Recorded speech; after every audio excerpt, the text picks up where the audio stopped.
conversation is about where we want our children to be. I can speak for black people. We still have massive incarceration. Right. We still have police brutality running rampant. Black people have no jobs in this city. What it does is it creates animosity with other ethnic groups. It's not just about us coming up, it's why are the Latinos getting all the jobs? It's why are these Asian people coming and white people coming and buying up all the houses in our neighborhoods? And that can fuel violence, like it did 25 years ago during the LA riots. And today, the city's Human Relations Commission says hate crimes against blacks, Latinos, Jews, and transgender women are up. The dinner conversation got brutally honest and surprisingly funny at times. People often refer to me as Oriental, ornamental, Ja, or Chink. And even as a young teenager, I would stop these people and tell them, if you're gonna offend me, get it right, I'm a gook. LA Times executive Susie Jack and council member Mitch O'Farrell, both openly gay, mentioned racial and sexual intolerance in their hometowns and how they fled to Los Angeles to escape and maybe change things. You know, I'm feeling a lot of shame.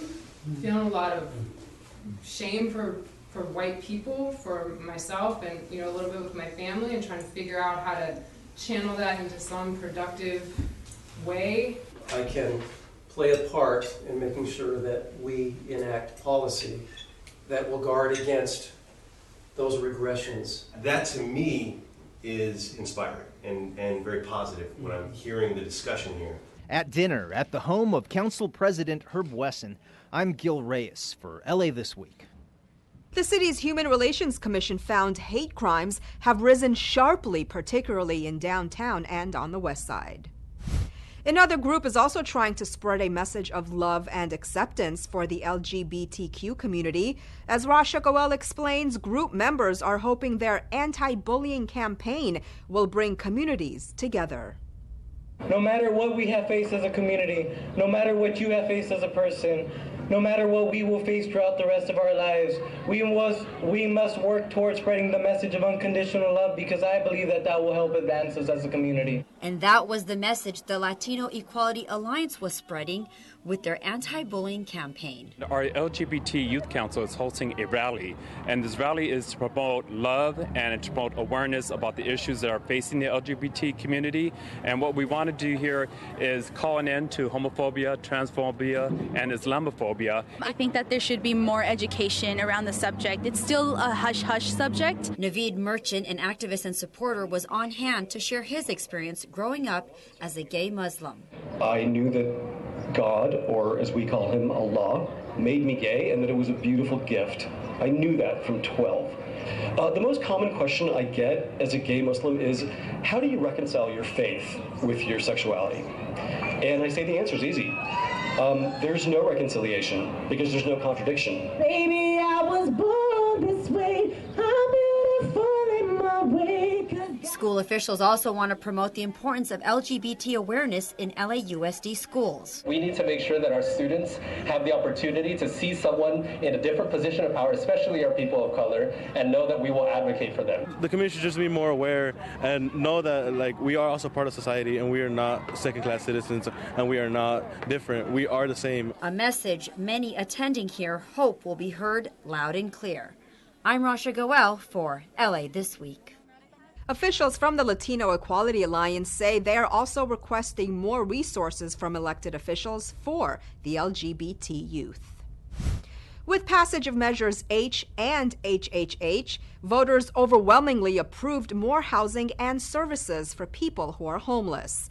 And helping out are 25 free computers given to folks cycling out of the streets. They can thank a groundbreaking city program. Gil Reyes has more from Koreatown. Gil.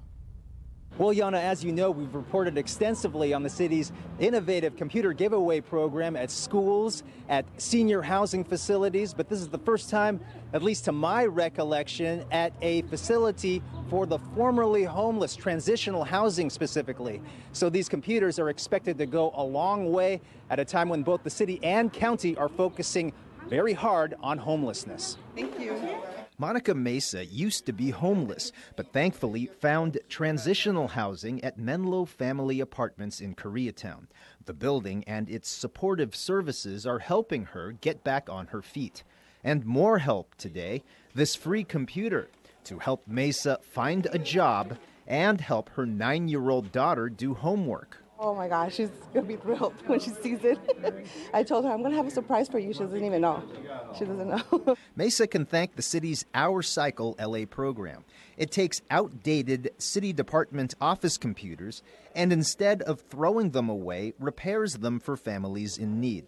The nonprofit group Human IT fixes and helps distribute them.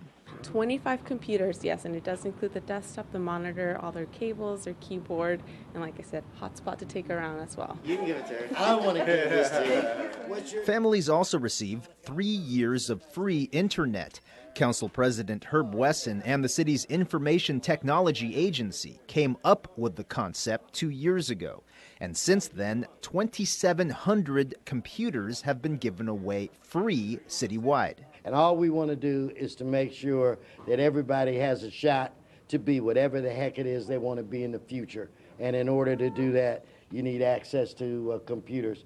You have to have a computer even just to be able to get a job.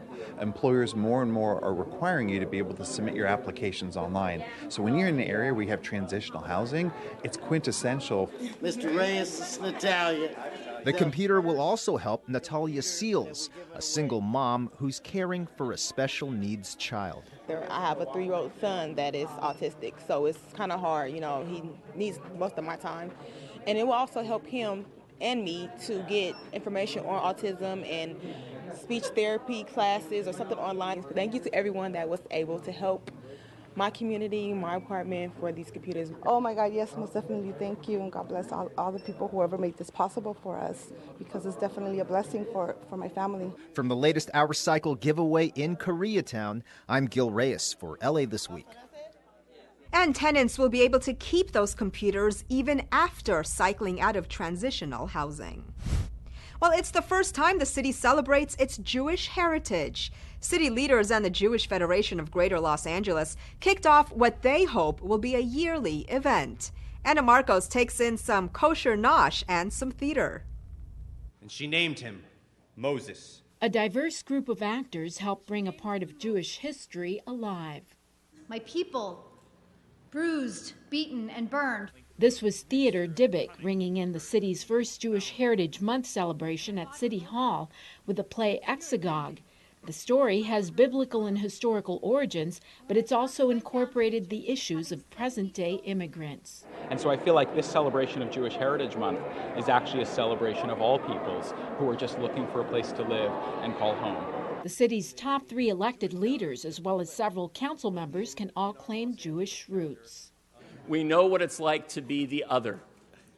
In this city, with all our remarkable diversity, we have to recognize at times how fragile that diversity can be. There's actually Jews from all over the world. You've got Ethiopian Jews who are black, you've got Chinese Jews, you've got Japanese Jews. And if you don't know about Jews in Boyle Heights, you need to take a look at this UCLA historic exhibit that was on loan in the Rotunda. Bagels and rabbis once outnumbered taco stands on the east side. You know, Los Angeles is so integrally tied, our history as a city, with Jewish immigrants. I believe it's truly the DNA of the Jewish people to have a strong sense of community and moral purpose. And one of the core principles of Judaism, as it was mentioned, is tikkun olam, which means to repair the world. And for me, I take it quite literally. It means that to make our planet the best that we can. Kosher knishes, and why not? This is the first ever Jewish Heritage Month celebration in the city of LA. It was so good. I haven't had a blintz in so many years. That blintz, I had 2. It was so good. I was very happy. There's, of course, lox and bagels. There's knish. There's all of these foods that actually bring me right back to being 10 years old in New Jersey and being with my family. So it's really quite wonderful. And as they say in Hebrew and in Yiddish, mazel tov. A little nosh, a little mazel tov, and this party is already well on its way to helping heal the world. I'm Anna Marcos for LA This Week. The art exhibit you saw in the story is called Brooklyn Avenue to Cesar Chavez, Jewish Histories in Multi-Ethnic Boyle Heights. And you can see the entire exhibition at UCLA's Center for Jewish Studies. Also at City Hall, one council member showed off some of his dance moves as he promoted the benefits of exercise and how a little can go a long way. Rasha Goel has the highlights. Rasha. Yana, it's the American Diabetes Association's Get Fit, Don't Sit Day, and that's why everybody's out here in front of City Hall getting their exercise on. Now, the association encourages people to stand up and move at least 90 minutes a day. People spend an average of 5 hours and 41 minutes per day sitting at work each week, and research has shown that sitting for long periods of time increases your risk of death from virtually all health problems. To help spread the message, Councilman Mitch O'Farrell recently hosted an energy-boosting group dance on the south lawn of City Hall with students and parents from the Joy Picus Child Development Center. And when asked about his dance skills, I'm a little rusty, a little stiff. I'm no spring chicken anymore. But in my 20s, I was a professional dancer up until my early 30s. And so I still move. I still like to move. The message here is to really incorporate some type of exercise or movement in your schedule throughout the day. You can march in place, you can do jumping jacks, you can jump on your toes. So that's the whole goal, just to elevate your heart rate. So whatever that entails. Officials say diabetes strikes nearly 30 million children and adults in the U.S., so it's never too early to start prevention. It was fun. The American Diabetes Association recommends breaking up sitting time with 3 or more minutes of light physical activity, such as walking, leg extensions, or overhead arm stretches every 30 minutes. In downtown Los Angeles, I'm Rasha Goel for LA This Week. Officials say childhood obesity is an epidemic in California. A few years ago, more than 40% of our kids were overweight. Well, turning now to the first LA rail line to the beach in 60 years, as it celebrates a milestone and more riders than originally expected. Gil Reyes has the numbers for the Metro Expo line. Metro's Expo line drops off passengers in Exposition Park for a special occasion. This is my whole family here. They're all here for graduation. All right. And we all came actually from Culver City on the train to my graduation. We could have parked at USC, but we decided to take the train. That's how much we love it. Actually, 2 reasons to celebrate today. This marks the 5-year anniversary of the Metro Expo line extension to Culver City, and also the 1-year anniversary of that extension to Santa Monica. Metro officials say ridership has exceeded all expectations. Consider that Metro had predicted 64,000 average weekday boardings by 2020. With 3 years left to go, the Expo line is already close to that number, with 60,000 weekday passengers. And for Metro officials, the ride won't stop with a train to the beach. We are now actively engaged in the most ambitious transit expansion program in the country. We're working now to accommodate the population growth. Projects include the Crenshaw Line Transit Corridor, which will connect the Expo line to the Green Line to serve LAX. Voters also recently passed Measure M, which will fund some 40 transportation projects over 40 years. You know who else rides Metro? Actor Ed Begley Jr. He says other actors should too. Here's my script from a TV show that I'm doing at Sony Television. You can't study these lines while driving a car. It's dangerous. I would never think of doing it. But riding on the subway, riding the Expo line, the Red Line, I do it. I learn my lines on the way to work, coming back from work. It's a great system, and I love it. Happy anniversary, Expo line. At USC, I'm Gil Reyes for LA This Week. Metro officials say Sunday ridership is up significantly, with many people riding rail to get to the beach. And many Dodgers fans are also taking advantage of free Metro bus rides to the baseball game. For some, it's a little like a ride to heaven. Anna Marcos explains. How excited are these Dodger fans? Yep, they're excited for Dodgers opening day. But now they have an extra reason to get excited. a free bus ride. People can avoid the parking hassles and the traffic hassles and sit back and enjoy the game. Metro has begun its Dodger Stadium Express for the season, providing free rides to all home games to anyone with a game day ticket. We've been taking it for the last 4 years, and it's been exceptional to get in and out of the parking lot at the stadium. It's our first experience on the Metro together, so I thought it would be a nice little ride for us to take it all the way up to Dodger Stadium. Oh, how romantic.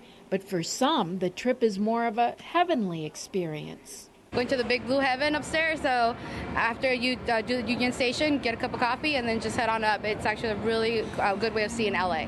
Yep, lots of Dodger fans in their blue baseball caps, dressed in their blue finery, getting a free ride to the big blue heaven upstairs.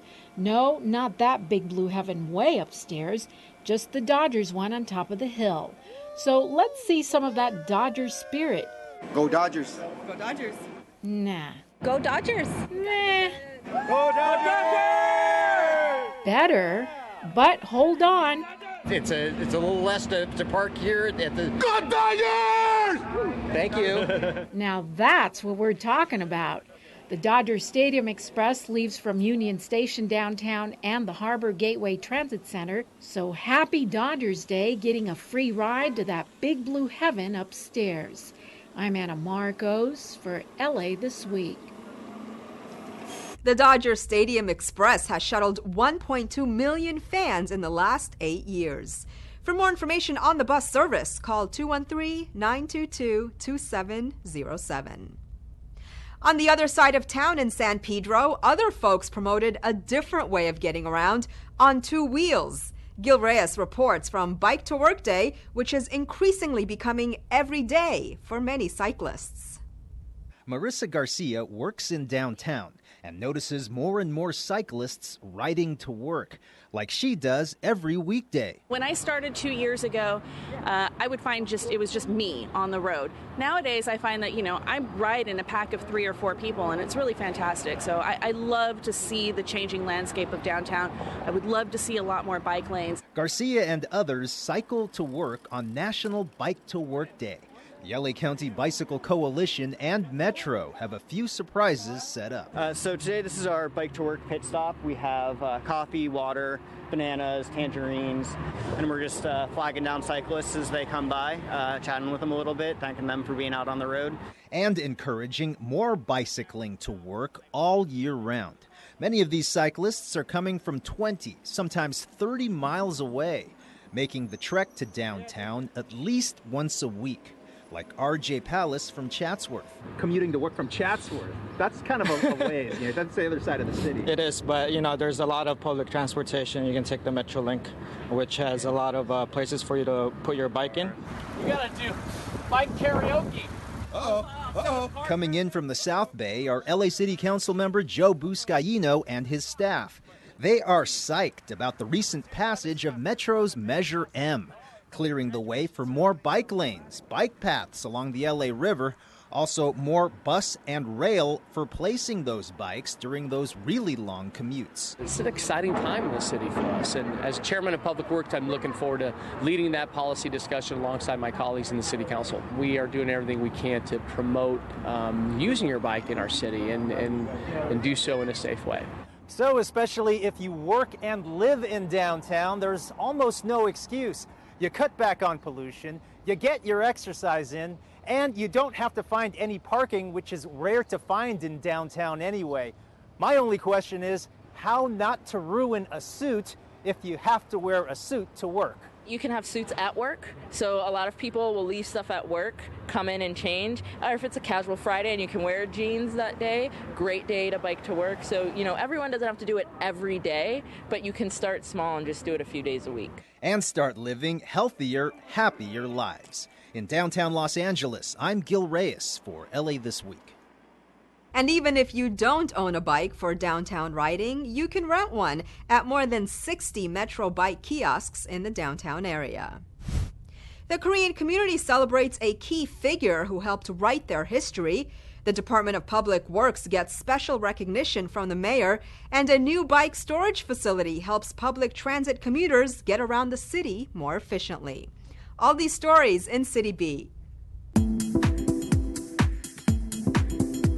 The National Hangul Museum, the Korean Cultural Center Los Angeles, and academic professionals at UCLA recently hosted an academic conference to celebrate the 620th birthday of King Sejong the Great, who created the Korean alphabet known as Hangul. Educators said interest in learning Korean as a second language has spiked in the last few years among students. This event celebrated Korea's unique writing system. Partly, it's an expression of our scholarly commitment to the advancement of knowledge about Korea and the Korean language. The City of Los Angeles Department of Public Works joined municipalities across North America to celebrate National Public Works Week, held each year in May. The event recognizes and highlights the important and outstanding work done by thousands of hardworking public works professionals. The theme this year is Public Works Connects Us. LA has more than 5,000 employees in public works responsible for the construction, renovation, and operation of city facilities and infrastructure, as well as the delivery of public safety and environmental programs. Mayor Eric Garcetti kicked off the week by presenting a proclamation to Public Works recognizing the department's achievements. Wrapping up Bike Week, a grand opening ceremony of a new Metro bike hub at the Hollywood Vine Metro Red Line station in Hollywood was held recently. The new 1,000 square foot bicycle indoor parking facility will provide secure, controlled entry for 64 bicycles under closed-circuit TV surveillance, peak hour staff availability, same-day repairs, bike accessory sales, and clinics. Officials say Hollywood and Vine will now have a safe, secure facility to help commuters and tourists combine bicycle and transit trips to and from Hollywood to avoid traffic and parking challenges. This bicycle facility, when used with Metro bike trains and buses, really does provide the first mile, last mile solution. Combined with Metro Bike Share, you really have a comprehensive solution to get around Los Angeles County.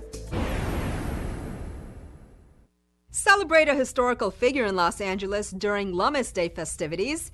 If you love bread, here's something you can bite into and move to the beat of a Cuban-American music festival. All this in this week's Things to Do.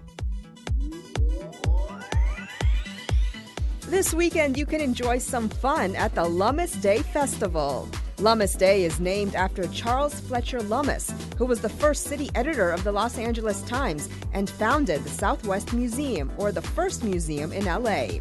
This festival celebrates the art, history, and ethnic diversity in Los Angeles and is a cultural event that is community-oriented. It all takes place June 2nd through the 4th at various venues in LA. For locations, visit lummisday.org/schedule. The Los Angeles Bread Festival is back. Get ready to carbo load as Grand Central Market hosts the 3rd annual Los Angeles Bread Festival on June 3rd and 4th. The free 2-day event is a celebration of Southern California's artisanal bread renaissance and an invitation to the public to experience the many expressions of LA bread at its best. The centerpiece of the festival is a pop-up marketplace showcasing local bread bakers as well as bread-centric workshops and demonstrations. Additional workshops led by guest bakers will cover artisan bread baking at home, beginning bread making, pita, biscuits, and challah, plus community bread baking. It all takes place June 3rd through the 4th from 9 a.m. to 6 p.m. at Grand Central Market. For more, visit grandcentralmarket.com. La Plaza du Cultura, in conjunction with Yambu Productions, present the Cuban-American Music Festival in keeping with La Plaza's mission of promoting Latin culture. The Cuban-American Music Festival will highlight traditional Cuban culture with music, art, dance, Cuban-inspired crafts, culinary delicacies, and cigar rollers. The festival will showcase top Cuban music acts to delight the senses. It all takes place on June 4th from noon through 8 p.m. For more, visit CubanAmericanMusicFestival.net. And that's a look at some things to do. Well, that's going to do it for this edition. I'm Yana Kane from all of us here at LA This Week. Thanks for joining us. A reminder that you can catch us online at lacityview.org. You can also follow and like us on Facebook. We'll see you back here next week for more of LA This Week.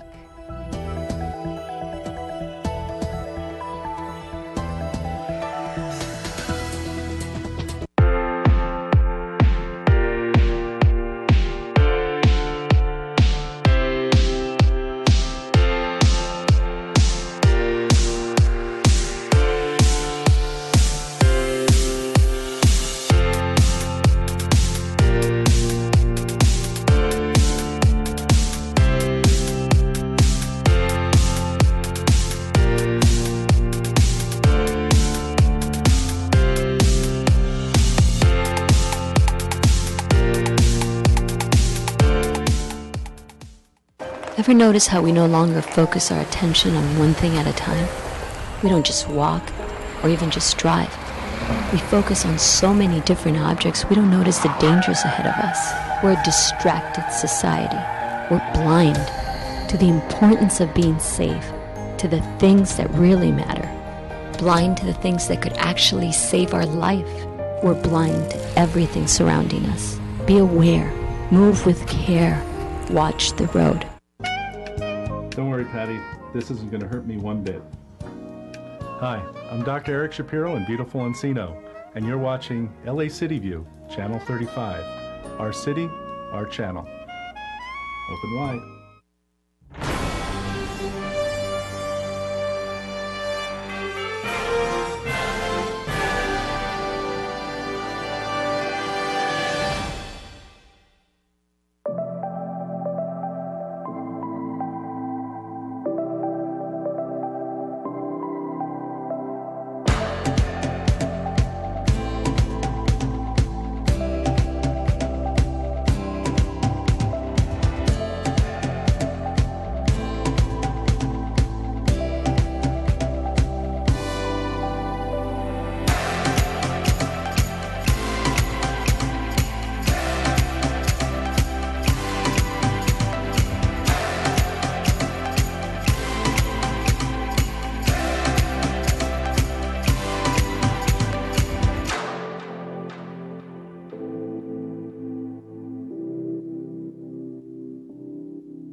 Good morning, everyone. Good morning.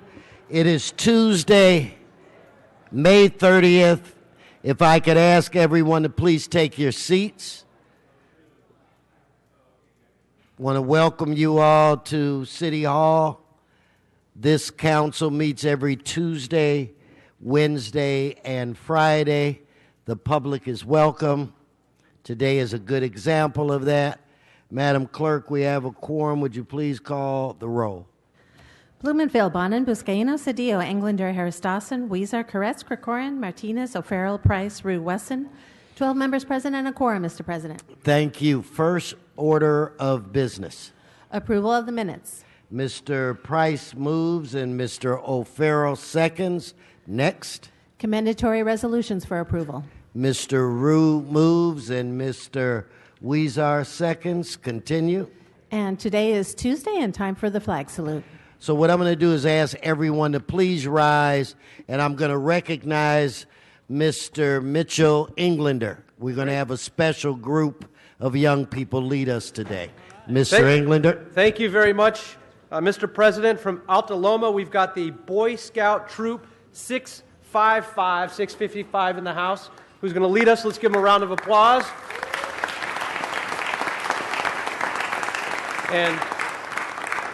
And before I ask them to start, I want to let you know another special reason they're here today. They are led by our very own Zaki Mustafa is their leader. And so they're here as well. So it's all yours. The audience, please salute. All those not in uniform, place your right hand over your heart. Please join me in the Pledge of Allegiance. I pledge allegiance to the flag of the United States of America and to the republic for which it stands, one nation, under God, indivisible, with liberty and justice for all. 2. Color guard regroup. Color guard dismissed. Let's give them another round of applause.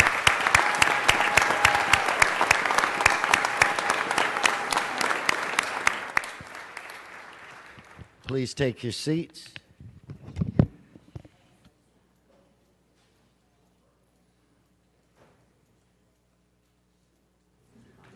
Mr. Englander, that was so special. We want to bring them back every Tuesday, Wednesday, and Friday to lead us in the pledge. That was moving.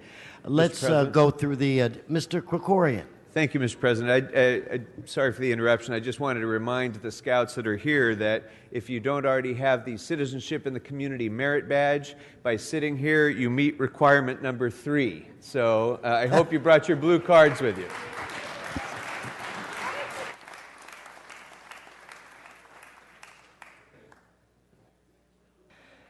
Well, they're all saying thank you, Mr. Krikorian. Mr. Englander. Let Mr. Krikorian know that they also, if they're here for public comment, they get number 4, the survival badge as well. So just to let you know. Let's go through the agenda. Mr. President, there are requests to continue item 7 to June 6th and item 8 to June 2nd. Okay, so without objection. The Department of Building and Safety recommends that the following items be received and filed as the liens have been paid in full. Items 1B, C, F, G, H, and J. Without objection, so ordered. And further, the department recommends that the lien amount on item 1A be reduced to $397 as the lien has been partially rescinded. So be it. Continue. Items 1 through 3 are items noticed for public hearing. Do you have cards? Yes, cards on all items. Okay, then continue. Items 4 through 10 are items for which public hearings have been held.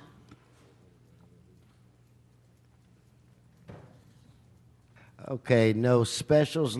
Let's prepare to vote on these items. Let's open the roll, close the roll, tabulate the vote. 12 ayes. Continue. Items 11 through 23 are items for which public hearings have not been held. 10 votes are required for consideration. Okay, so without objection, those items are now before this body. Do you have cards? Yes, there are cards on all items. All right, continue.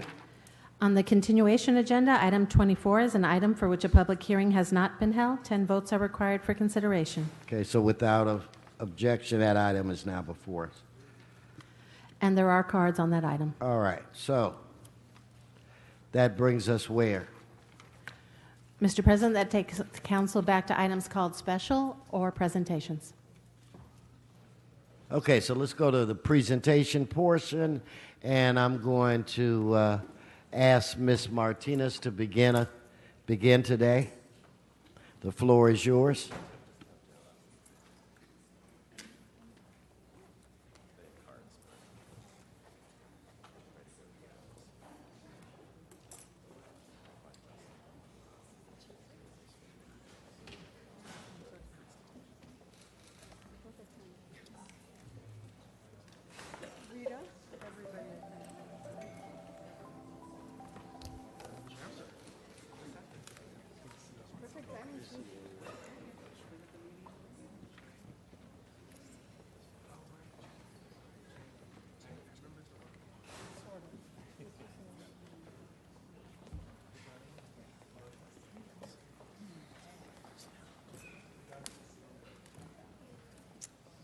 Ready? Good morning, colleagues. This morning we are recognizing a good friend of mine who is retiring from city service, Battalion Chief Alicia Welch. For more than 25 years, she's been a leader in our fire department. Battalion Chief Welch has done a lot. She joined LAFD in 1990. Since then, she's been a firefighter, an inspector, a Captain 1, a Captain 2, and now a battalion chief. The last 2 years, she's been the head of the recruitment section and led several outstanding efforts. She developed the Wear Your Strength on Your Sleeve campaign, implemented 2 high school magnet programs, and increased diversity in LAFD through her recruitment efforts and youth programs. She is exactly the person that I think about when I see you can't be what you can't see. Chief Welch is an example to all of our young girls. I've attended the LAFD Girls Camp, and I've seen Battalion Chief Welch in action. I've seen her inspire and motivate and push our young kids to pursue their dreams and ensure that they have a seat at the table, and ensure, most importantly, that we're creating that pipeline so that our young girls can see themselves as firefighters one day. She's a real role model, a teacher, and a fierce example of strength and determination. She's also incredibly smart. She has a bachelor's degree from Long Beach State University, and she's also the very first LAFD member to ever attend the Naval Postgraduate Program, where she earned a Master's of Arts in Homeland Defense and Security. She's done a 1-year fellowship with FEMA in DC, where she developed a national FEMA campaign, Ready Responder Program. And she's a straight shooter. When I first met her several years ago, I couldn't believe that I was actually talking to somebody who spoke my language. She didn't mince words, and she was making sure that I was going to live up to my commitment. And those are the kinds of women that I love to work with, and that's who Alicia is. I'm sure Chief Terraza will agree with me that Battalion Chief Welch is an example of the very best that LAFD has to offer, and that our city and our residents are safer because of her. But before I ask Chief Terraza to say a few words, there are a few people that couldn't be here with us this morning, but they'd like to share their thoughts on Battalion Chief Alicia Welch, and we have a video, if we can play that.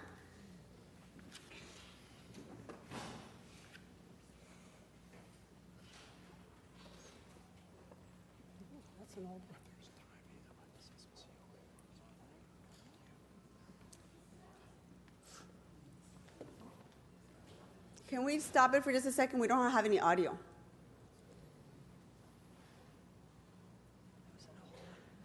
Do you want to start again?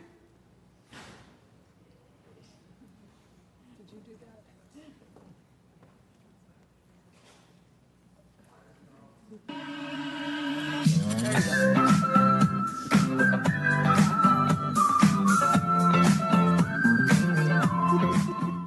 Battalion Chief Alicia Welch.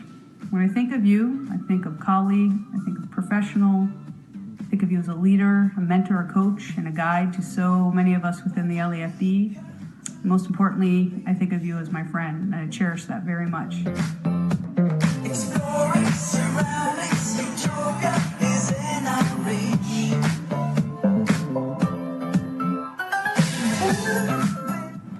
Chief Welsh is an inspiration to all girls because she shows that not only men could do the job.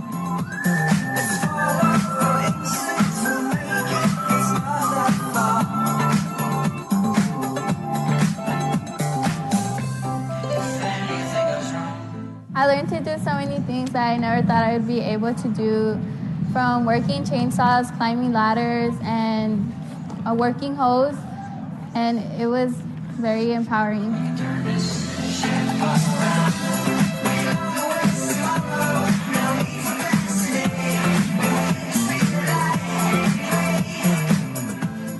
I'd just like to tell Chief Welch thank you for making the Girls Fire Camp and showing us that we're just as strong as men and that we can become anything we want without having to worry about it.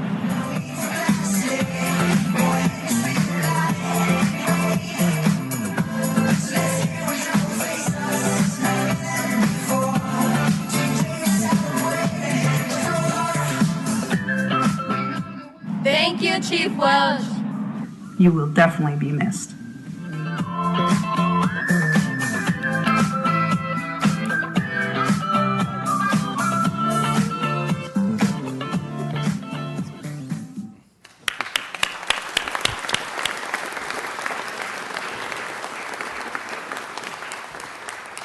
Thank you, and as you can see, Battalion Chief Welch has a tremendous impact on the women in the department as well as our young future firefighters. Thank you, Alicia, and I'd like to ask Chief Terraza to say a few words. Thank you, Council Member. Council President Wesson, Council members, thank you for having us here today to recognize Chief Welch's career and to congratulate her on her retirement. We're honoring somebody who has spent the past 26 years dedicated to the Los Angeles Fire Department. Chief Welch started her career in 1990. She served in 15 fire stations all over Los Angeles, worked in our Fire Prevention Bureau, and promoted to Battalion Chief in 2012. I first encountered Chief Welch when she promoted to Captain 1 in 2001 and was assigned to Fire Station 68 in West LA, where I was her first battalion chief. I knew then that she would go far and do great things for the LAFD, and I'm happy to say that I've been proven correct. In 2005, Chief Welch responded to Hurricanes Katrina and Rita as part of the LAFD's Critical Incident Stress Management Team.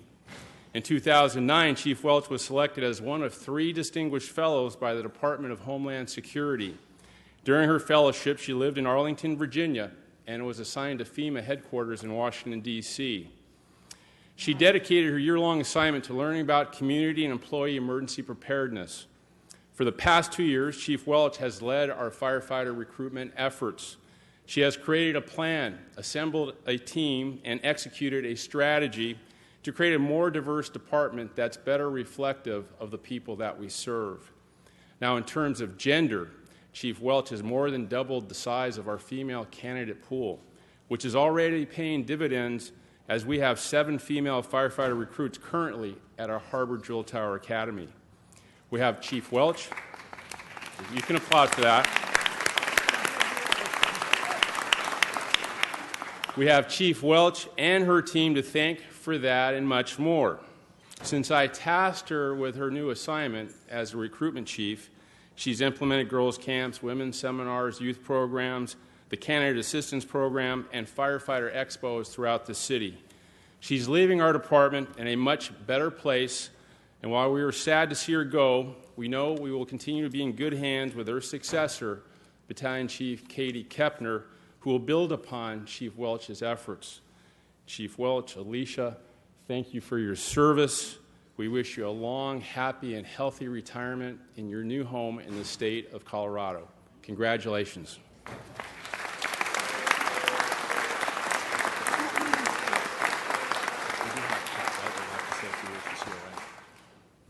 Thank you very much, Chief. I also would like to welcome and introduce Assistant Chief Patrick Butler.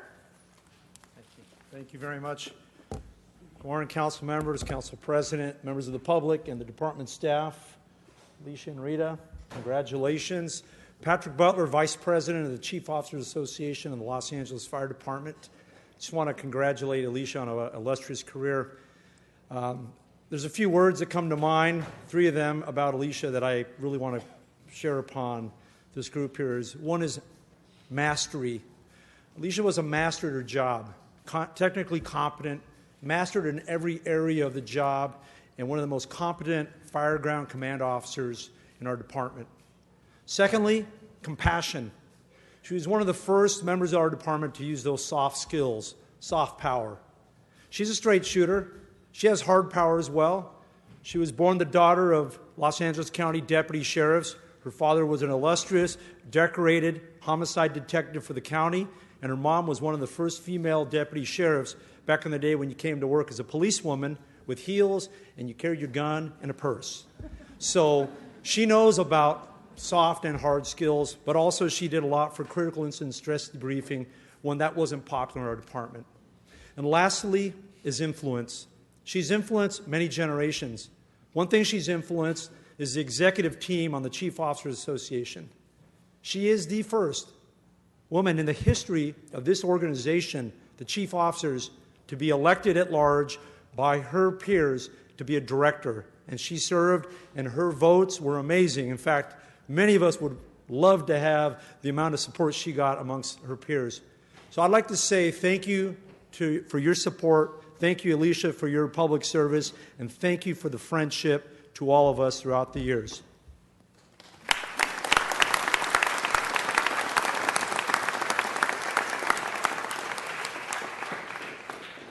I'd also like to introduce Battalion Chief Katie Kepner, who will be taking over Battalion Chief Welch. Hi. First of all, I'd really like to thank the Council President Wesson, Councilmember Martinez, and members of the City Council for recognizing such a positive and influential member of the Los Angeles Fire Department today. I'm honored to have been asked to speak about Chief Welch. I could go on for hours about her accomplishments, but you've heard many of them already, so I won't.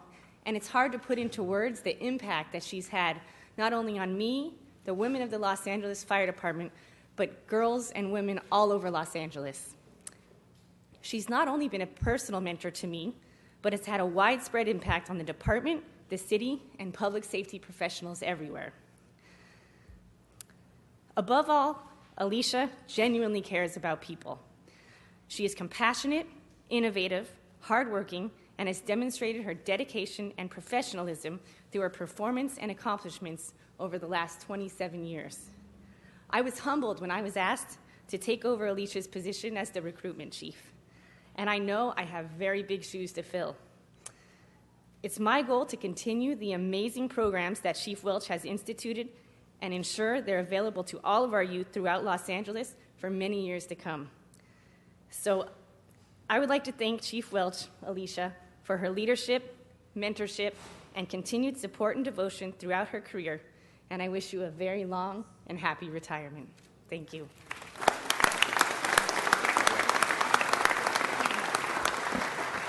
Thank you, Katie.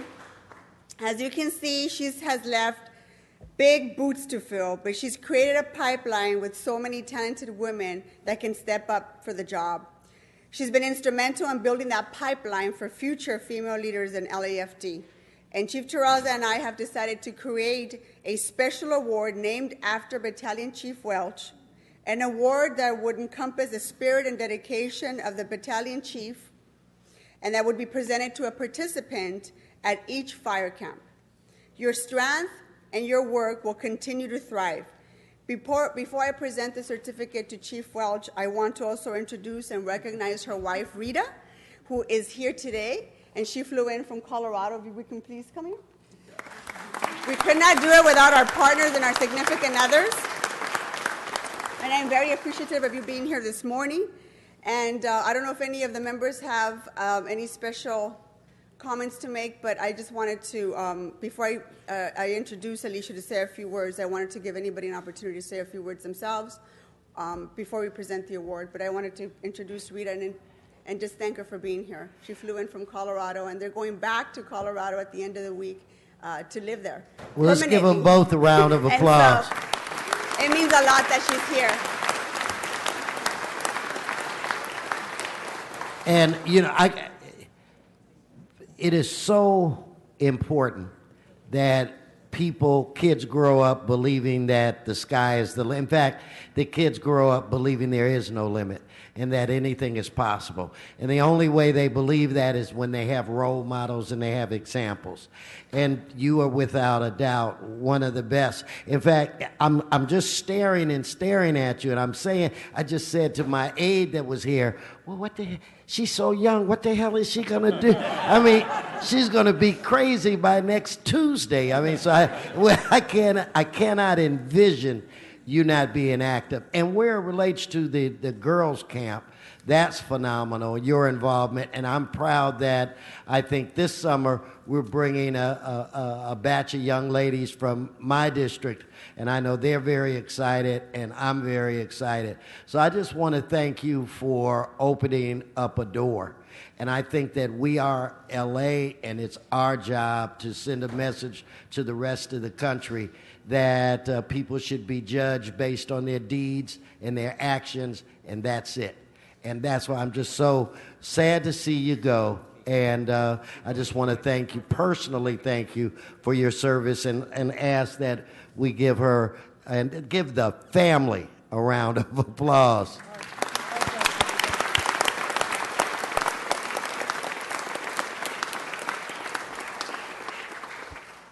Thank you, Mr. President. And I've said this to you before, and I'll say it again. You are a man of your word. And when we've come to you for assistance on figuring out how to recruit more young people into our department, you've stepped up every single time. So I appreciate that. I know the department sees that. I know Chief Welch sees that as well. And so we're looking forward to bringing the fire camp to your neighborhoods as well. And on behalf of my staff, particularly Alexis and Arcelia, I'm going to get emotional because I don't know what we're going to do without you, just because you have been such a tremendous leader in our department. When we get together and figure out how we're going to conquer the world, this is the woman that leads the charge. And she's done that for the department, and she's incentivized our office and empowered us to be able to make the right moves at the right time so that we can make sure that our department not only gets diversified, but that little girls that look just like me can see themselves serving in our fire department. And that's what we all want to see as our kids get older, that they can do whatever they want. They can see themselves in any profession they want. And it's because of this woman that our department is in such a better place because of her commitment and her tenacity and to pushing forward. So thank you, Alicia, for all the amazing work that we've been able to do with you.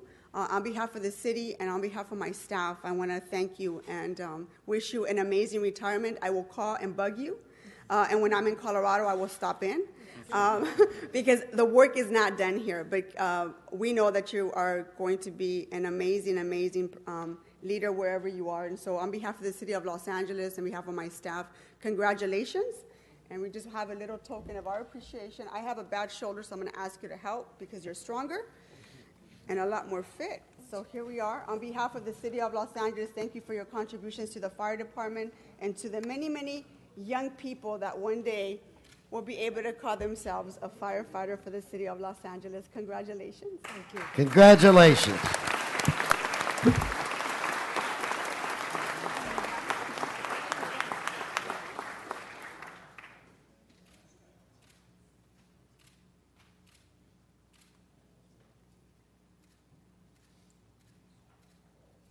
And Ms. Martinez, Mr. Krikorian just introduced a motion disallowing her retirement to Chiefs. And I'd like for Battalion Chief Welch to say a few words.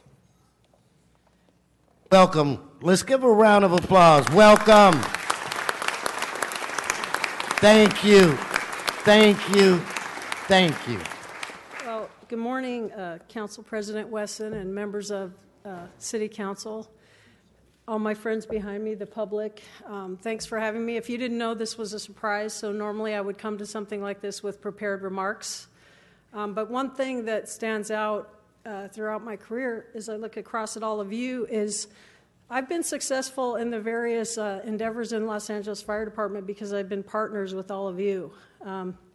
I've been to a public health and safety fair in your district up next to 74s, and we've done career expos in many of your districts and the girls' camps and National Preparedness Month and the Information and Data Task Force, Councilman Bonin. We've done a lot of things together, and the reason I've been successful is because of your partnership and the members behind me, my peers, and the command staff at the LAFD has been extremely supportive. So when you put good people together and good ideas, kind of the sky's the limit. And I hope that those partnerships will carry on with all of you supporting the LAFD, because we do great things because of your support and you're behind us. I'd be remiss if I didn't thank.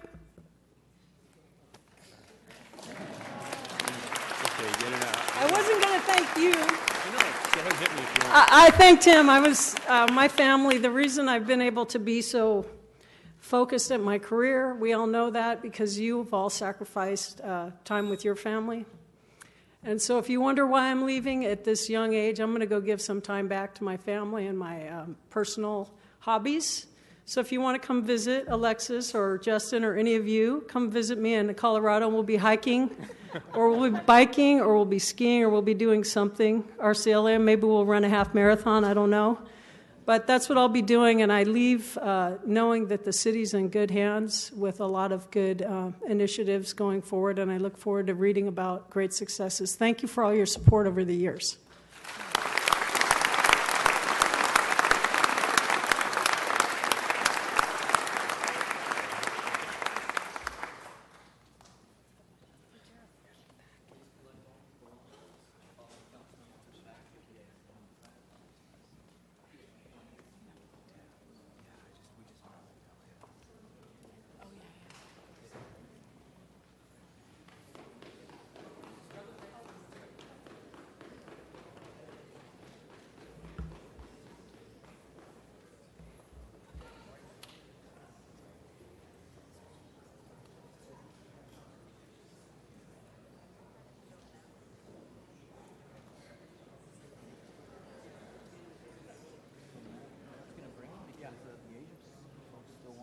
They're probably going to go with another one. No, I'm asking right now. Okay.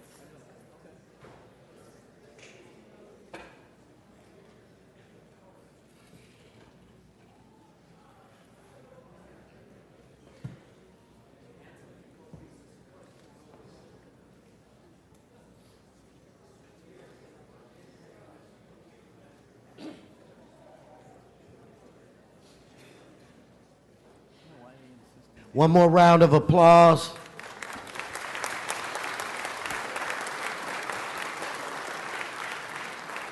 I would like to recognize Mr. Bonin and Mr. Englander. So you guys can make your way up as our first group is exiting.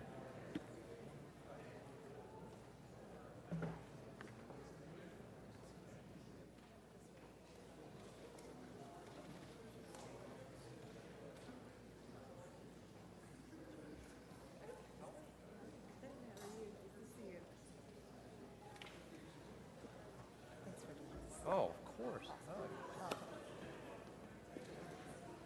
You must be Nathan? Yeah. Pleasure. How you doing? Pleasure. Pleasure. Melissa. Lewis. All right. Got him down. All right. Mr. Englander, the floor belongs to you. Thank you very much. And Mike and I brought an army with us. And for good reason. You know, we just honored a true hero in Alicia, a first responder. And our firefighters and our police officers, they too have heroes. And they call them Zaki Mustafa.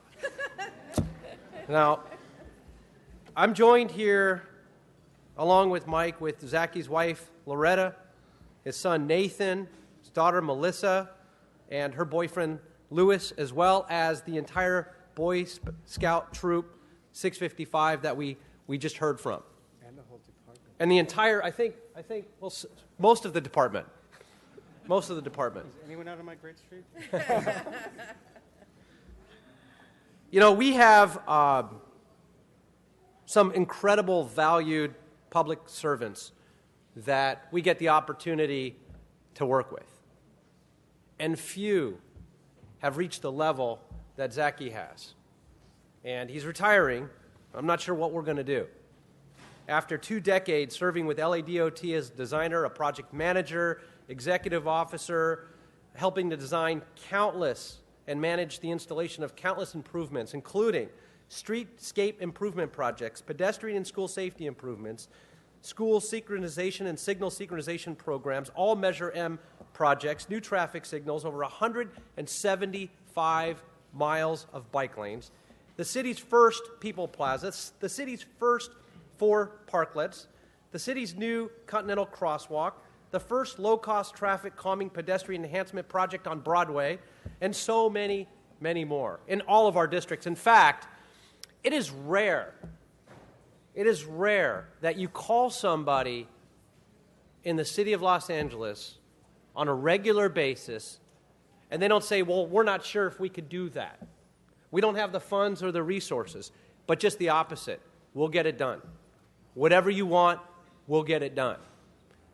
Whatever you need, we'll find the resources. And if we can't, we'll fabricate it on our own. And if it hasn't been created and it hasn't tried, we'll do that too. In fact, Zaki, this is a true story.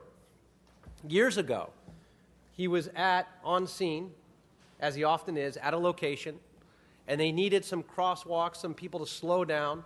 So he jumped in the back of a truck and fabricated these flashing beacons and tied them to a pole with duct tape and strapped them up onto a sign and climbed up on the ladder. He did all this. And some engineer... I thought you were going to say he laid himself in the middle of the road to prevent traffic. Would have done that too. He would have done that. Yeah, he's created human speed humps. He would have done that too. Our rumble strip guy right here. So with that, some engineer was watching him do this and said, wow, what a great idea for a company. The engineer then left and created his own patent and went out to make millions of dollars on what Zaki created. We see these flashing beacons everywhere. Anyway, not a sore subject. This guy has saved countless numbers of lives that we'll never know.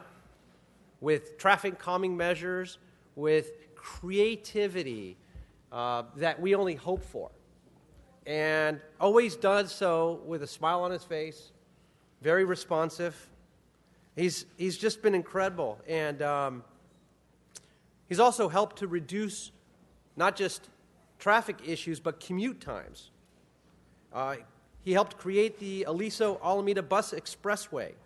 He's done so much for so many, changed thousands of lives every day.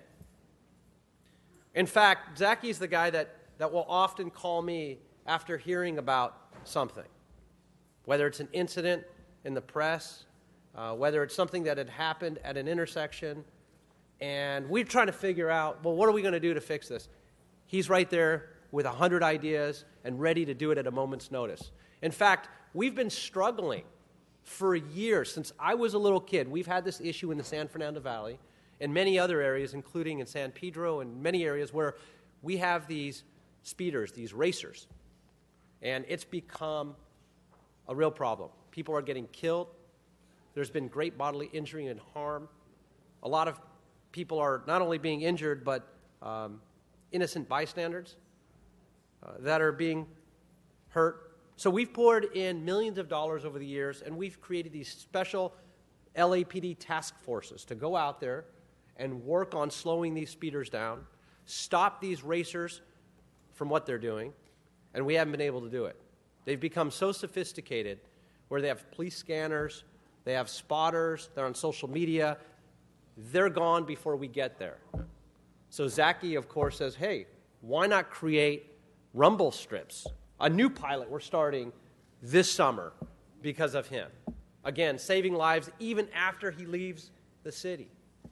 Last year, Zaki called me, and he and Loretta, his wife, had an idea to say, you know, I don't do enough in the city. I need to do more. We have this homeless problem, and while that might not be transportation related, they're cold, and it's a cold, wet winter. And so he and Loretta wanted to start a jacket drive for all of us to bring in jackets and have everybody bring jackets into our local district offices to give them to the homeless. He is now in retirement starting his own nonprofit, he and his wife, to have a nonprofit, their own, to raise awareness and to get more jackets for the winter, for the homeless. This is who Zachy is. You will be missed by many, and millions who've never met you, and for those who have had the honor and the privilege of working with you. You define what a public servant is all about. Your dedication, your enthusiasm, your loyalty, your commitment, your vision is unparalleled. And we are a better city because of you. And so I thank you. I wish you the best in your retirement, and I'd like to now turn it over to Councilmember Mike Bonin, our Chair of Transportation. Thank you, Mitchell.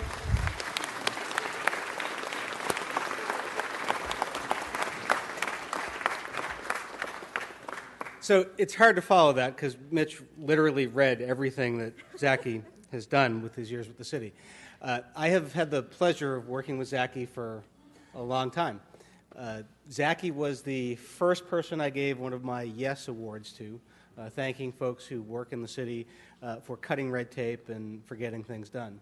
Mitch talked about a lot of the amazing things that Zachy has done in every neighborhood. I mean, I was out with you and these Boy Scouts actually on San Vicente in my district probably about a year ago. You're everywhere. But Mitch talked about a lot of the things you've done, but I think it's important to underscore some of the qualities that caused you to do that. So you're creative and you're imaginative, but I think one thing that we fail to acknowledge enough is that you're courageous. Because when you work in a city department, it takes courage to be creative and imaginative, because we make it too easy for creative and imaginative people to get in trouble if they take a risk to do something cool. It's too easy for a councilman or a council deputy or an AGM or a GM or a neighborhood council or a homeowners association to get upset with an idea that's outside the box, to get upset with a risk. And so I want to acknowledge specifically the fact that you had the courage to both voice and create the ideas that you had, and you sort of gave life to the creativity and the imagination. I recall you and I were out at a community meeting in my district for what I affectionately refer to as the most controversial four-way stop sign in the history of Los Angeles. And you talked a little bit about your history, and if I'm recalling correctly, you come from a family of traffic engineers. Well, engineers. Engineers. Okay. So in terms of engineers, you're a legacy. And that's the other word that struck me besides courage is legacy, because there was a time when I started working for the city where the spirit of ingenuity and creativity and imagination that you espouse was not something that was in the DNA of DOT. When I started working for the city, I used to refer to the department as NOT because it said no a lot. You have been one of the voices in the department that has helped create the new DOT, so that the folks behind you, led by our incredible new general manager who's brought life to the kind of spirit you had, have transformed the department into a place that says yes, a place that thinks outside the box, a place that gets things done. So I want to thank you for that, because the stuff that you did is going to live on past you. Thanks, brother. Thank you, sir. Thank you.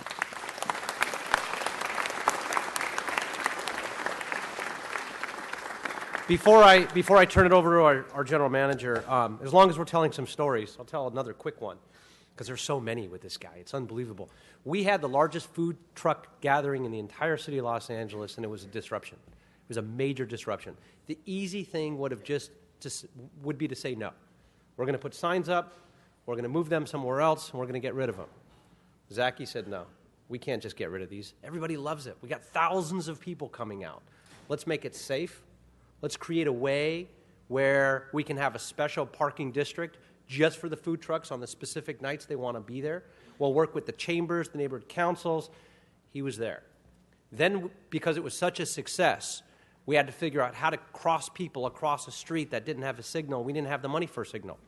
So, of course, because of his flashing beacon design, we created the first flashing beacon solar-powered installation here in the city of Los Angeles to help that. That's what he does. That's what he's always done. It's not just the creativity and not just say, it's the eagerness and willingness to want to help solve problems. He's an engineer of solutions. Solutions engineer, that should have been your title. And you got a cool name. Your name is like, it's Zaki Mustafa. It sounds like it's a caricature of a superhero movie. Mufasa, right. Yeah, that's what he's been called. So with that, I'd like to now bring up our general manager, Selena Reynolds. Thank you very much. Thank you so much, Councilman Englander and Bonin, for giving us an opportunity to come before the City Council and recognize Zaki. Just a few observations about Zaki.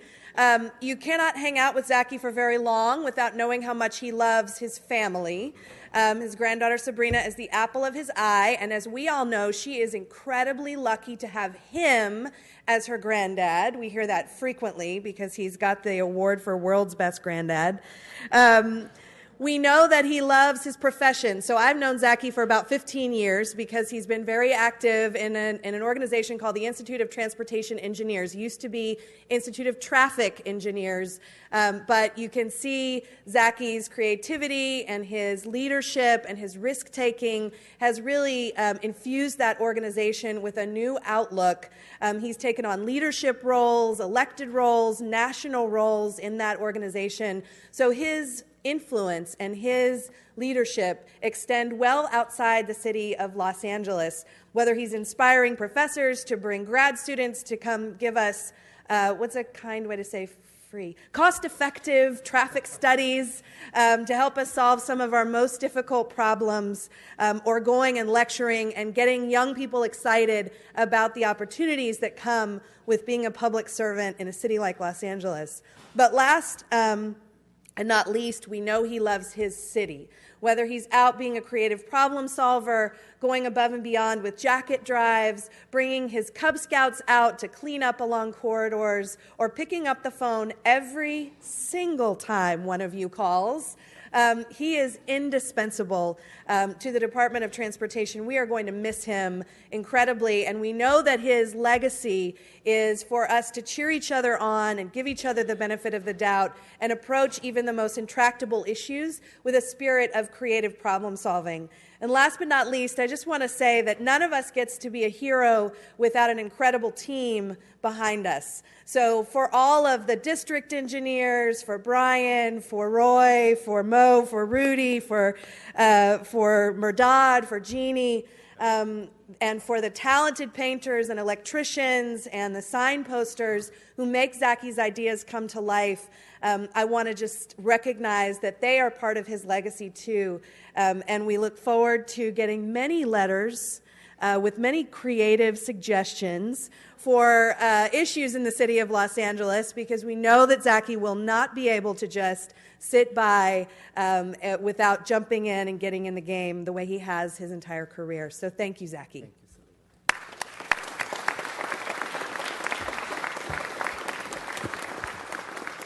I'd like to turn it over to any of the members that might have pushed their button. I want to remind you, members, if you plan on speaking and you want to talk about your transportation deputies like Eric Moody, we were talking about this the other day, and you think your transportation deputy is really, really good, it's because of Zaki. So keep your eyes wide open. We're going to they're going to have them on speed dial. Don't change your cell phone number for any of them. We're going to need your help. Mr. President, thank you. Thank you, Mr. Englander and Mr. Bonnet. As I look around this horseshoe, I can say without pause that I've worked with Zaki longer than any of you. And it's bittersweet when I see good friends move on and do other things. So, I will personally miss you. What a lot of you don't know, that it was Zaki and I, the two little guys in this building, and he kept his no weight. I may have gained a pound, but we were the two little guys, and we would meet and I would ask all of these crazy things, and he would say, well, we can't do this because of that, and I'd say, why?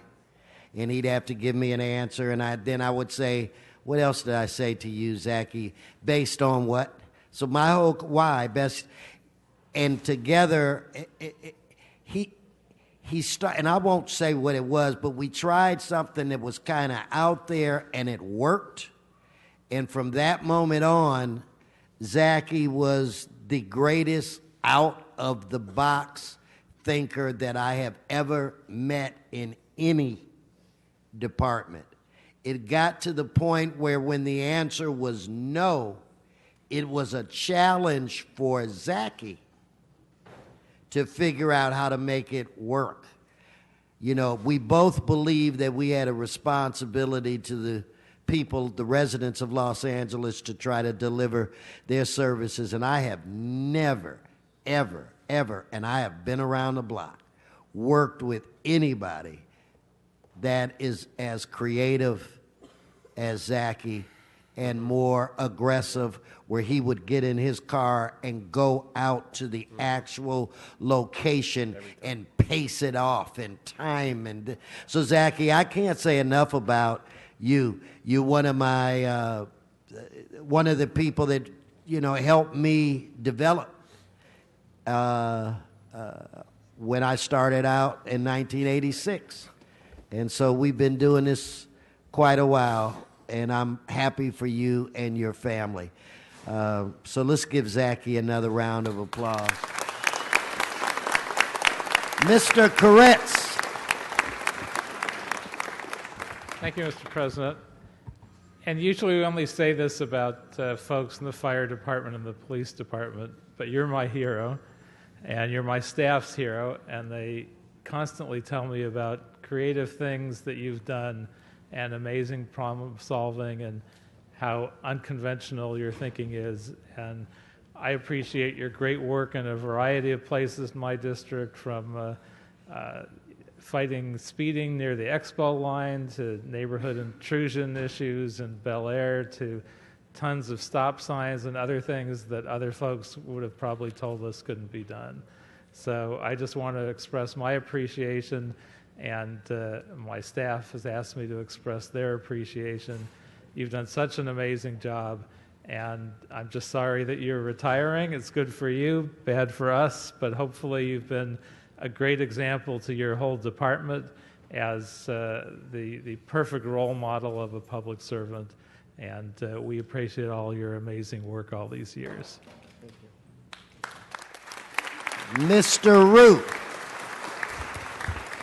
Thank you, Council President, and I just wanted to rise because today's a very, very sad day to see Zachy leave. And, you know, as the Council President, as you mentioned, Zachy does, in his vocabulary, the word no does not exist. Whenever you get into a problem, Zachy's the one that you call, because Zachy is exceptional in all the work that he does. But more importantly, it's not just himself, but he makes everybody around him exceptional and think outside the box and even better. Because whenever we get a no, just the mere thought that we're going to call Zachy makes everyone work harder because they want to be able to solve it before it gets to Zachy. But Zachy is the problem solver. You're going to be very much missed. Don't be shocked if probably everyone around this horseshoe calls you whenever we hit a problem. But thank you so much for your service, and congratulations on your retirement. Mr. Wizar. Thank you, Mr. President. And yes, Salita, we're losing a good one. Zachy, you've been incredible. And just to give another example of some great work you've done, with the downtown renaissance, pedestrians and people want to walk around more, bike more, and as we were getting more bike lanes in downtown, the film industry came in and said, whoa, wait a minute, you put some green out there, it blanks all our screens out. There were months and months of negotiation, and we didn't think we could come up to a solution, but Zachy went to the state to get special permission to put special type of green on these bike lanes to make it possible. That's the type of person he is. He goes out of his way to make sure something gets done.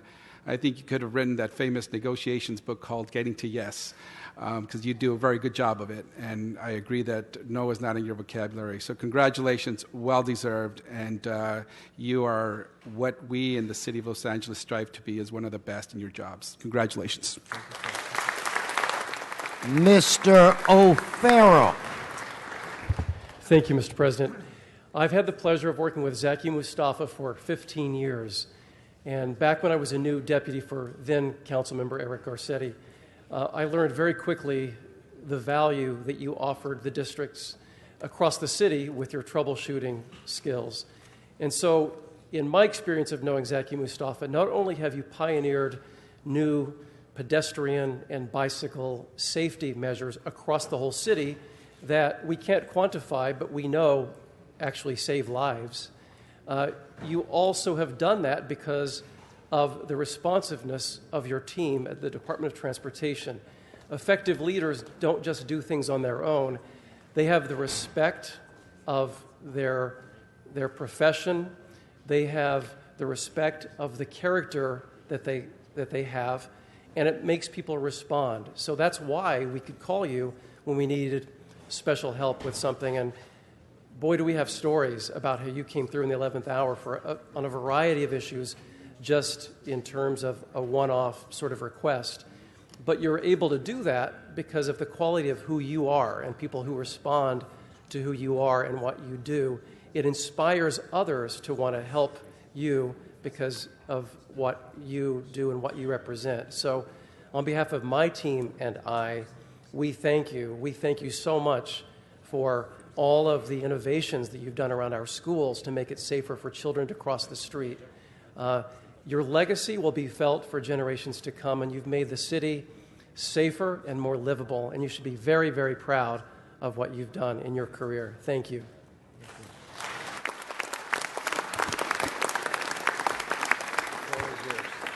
Thank you, Council President. Thank you, Councilman Mike.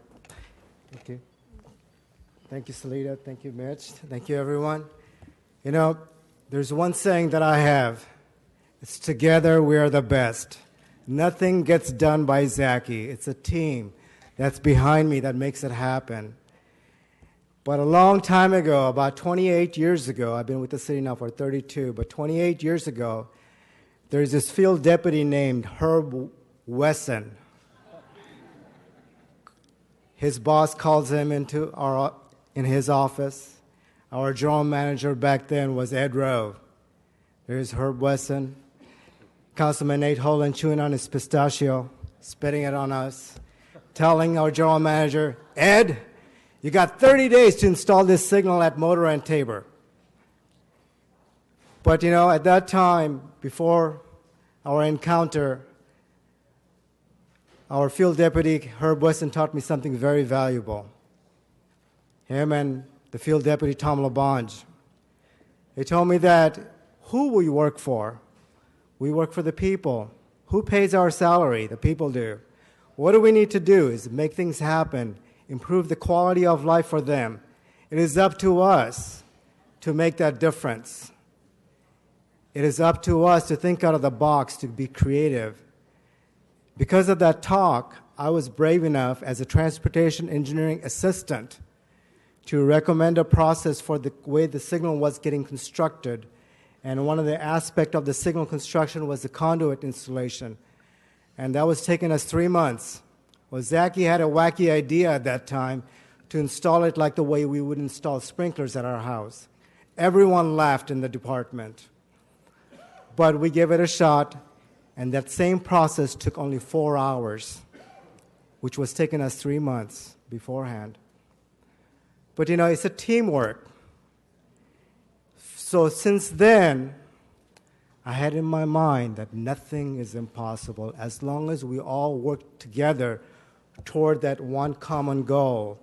And the team is what makes it happen. You know, I was at a trip in Jackson Hole, Wyoming, and our great late councilperson Bill Rosenthal calls our general manager, Wayne Tanda, at that time. Bill Rosenthal just got elected, and tells our general manager, this was Wednesday, Wayne, You got this left turn phasing that needs to go in. You guys been telling our constituents for the last 6 years it's got to get done. If it's going to get done, when is it going to get done? I'm tired of hearing tomorrow. Well, Wayne called me in Jackson Hole, Wyoming. What do? This was about 4 o'clock, 5 o'clock in the afternoon. I was on my vacation. I had my glass of wine. I go, all right, we'll figure out a solution. So I call up our great signal timing guru, Sean Skihan. I go, Sean, I need your help. We need a signal chart. I call up our signal system superintendent, Brian Kolensky. Brian, we got to get this thing done. I call up Robert Casada, who believes in dependent on teamwork. We got to get this thing done by Monday. I didn't hear anything on the phone. Are you nuts? You're not here. But we got it done. That left turn phasing was working by Monday. Anything can happen.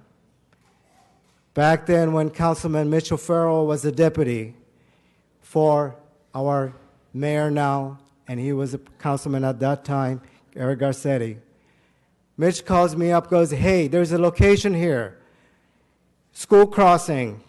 It's so dull, you got to do something about it. Signal doesn't qualify. What are you going to do? Well, as Councilman Mr. Englander said, I did come up with a creative idea, but it wasn't a duct tape idea. I did call my good friend in sanitation and asked him, hey, can I have a couple of your strobe lights that's on the back of your sanitation truck? And I took our signal system superintendent, Scott Morrell, Raul Dianda, and the whole signal lab. We stuck it out at that intersection and made it flash in a rapid flashing beacon method. Of course, our department team said, you know, Zachy, that's kind of really far-fetched. You're going to kill somebody like that. Let's do this and this.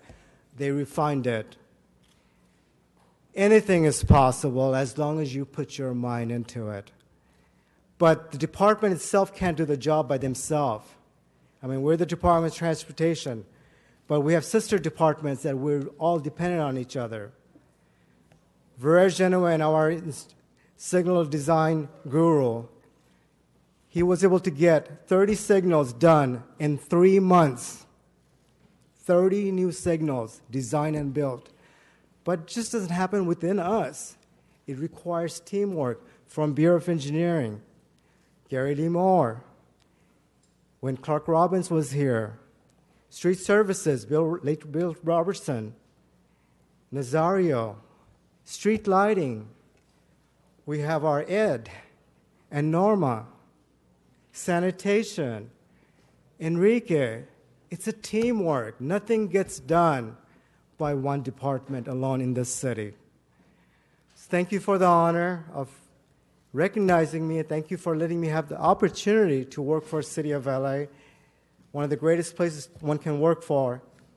Very proud of my family, my son who is an engineer with City of Riverside, my wife who is a city engineer for City of Claremont, my beautiful daughter who I couldn't convince to be an engineer. But somebody's got to take care of me when I get old, so she's going to be a nurse practitioner. And her fiancé, he doesn't have a choice. He's got to be an engineer. But anyway, thank you very much, everyone. Thank you, Salida. I think we are in the right direction. Safety is our number one priority. And Vision Zero, although it may sound far-fetched, we should be there. And we have to reach that goal. My wife will be retiring this year in September because she doesn't want me to take care of the grandbaby by myself. And so she's going to be joining me, and we're going to be doing our charity work in helping the homeless. We want to do our not only clothing but food. Someday I plan to partner up with First AME Church. I've talked with them and helping coming up with a center so we can train the people to get back on their feet. And anything's possible, again, as long as you put your mind together. Together, we're the best. Thank you, everyone. Thank you. Zachy Mustafa.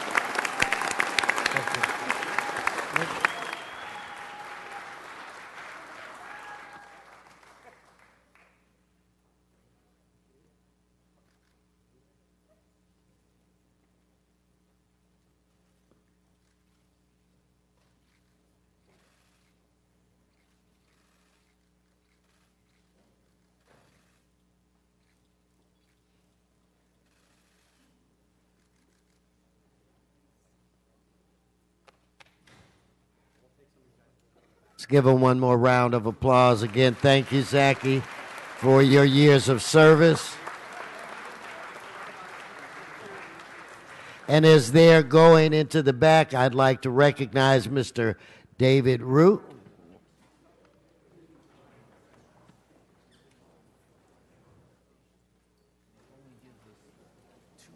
Mr. Krikorian. President, as one presentation is making way to the next, I would like to take just a moment for a special recognition, if I might. Yes. We have visiting with us today in the front rows here the 8th graders from the Milliken Middle School Civics Academy, along with their teacher, Aaron Tangay and Ryan Lewis, who are here with us studying what we're doing here in City Council. As they are Civics Academy members, I'm sure they could teach us a thing or two, but they're here as well to visit. Let's so have them stand up and let's give them a round of applause. Stand up and wave to the television. Welcome to City Hall. Mr. Bonin. I just wanted to make an acknowledgement as well, if they're still in the room. The Student Council from Brentwood Science Magnet, are you here still? All right, well, they were here. I'm glad they were. Okay. Let's wait 1 second. Let's let it get a little more quiet, Mr. Rue, and then we'll begin with a very special presentation to close out our presentations today. Mr. Rue, the floor is yours. Thank you, Mr. Council President and colleagues. And yes, today we are joined by two very, very special guests. That is former council member of the 13th District, the Honorable Michael Wu. Let's give Michael a round of applause, Councilman Wu. And community advocate and philanthropist, Dr. Mike Myung-gi Hong. Doc. As you stated, Council President, today's recognition is the final event for the Asian Pacific American Heritage Month. Every May, communities across the United States pay tribute to the generations and millions of APIs who have enriched America's culture, economy, and history. For the last 3 decades, the City of Los Angeles has hosted a series of events and honored key individuals during May to highlight the significant contributions of APIs that have made to the city's past, present, and future.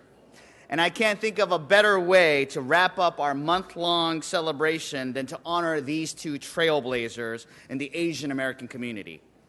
Councilmember Mike Wu and Dr. Mike Hong, who have both contributed tremendously and have worked to better the lives of all Asian Pacific Americans, and has been a source of inspiration and support for me personally.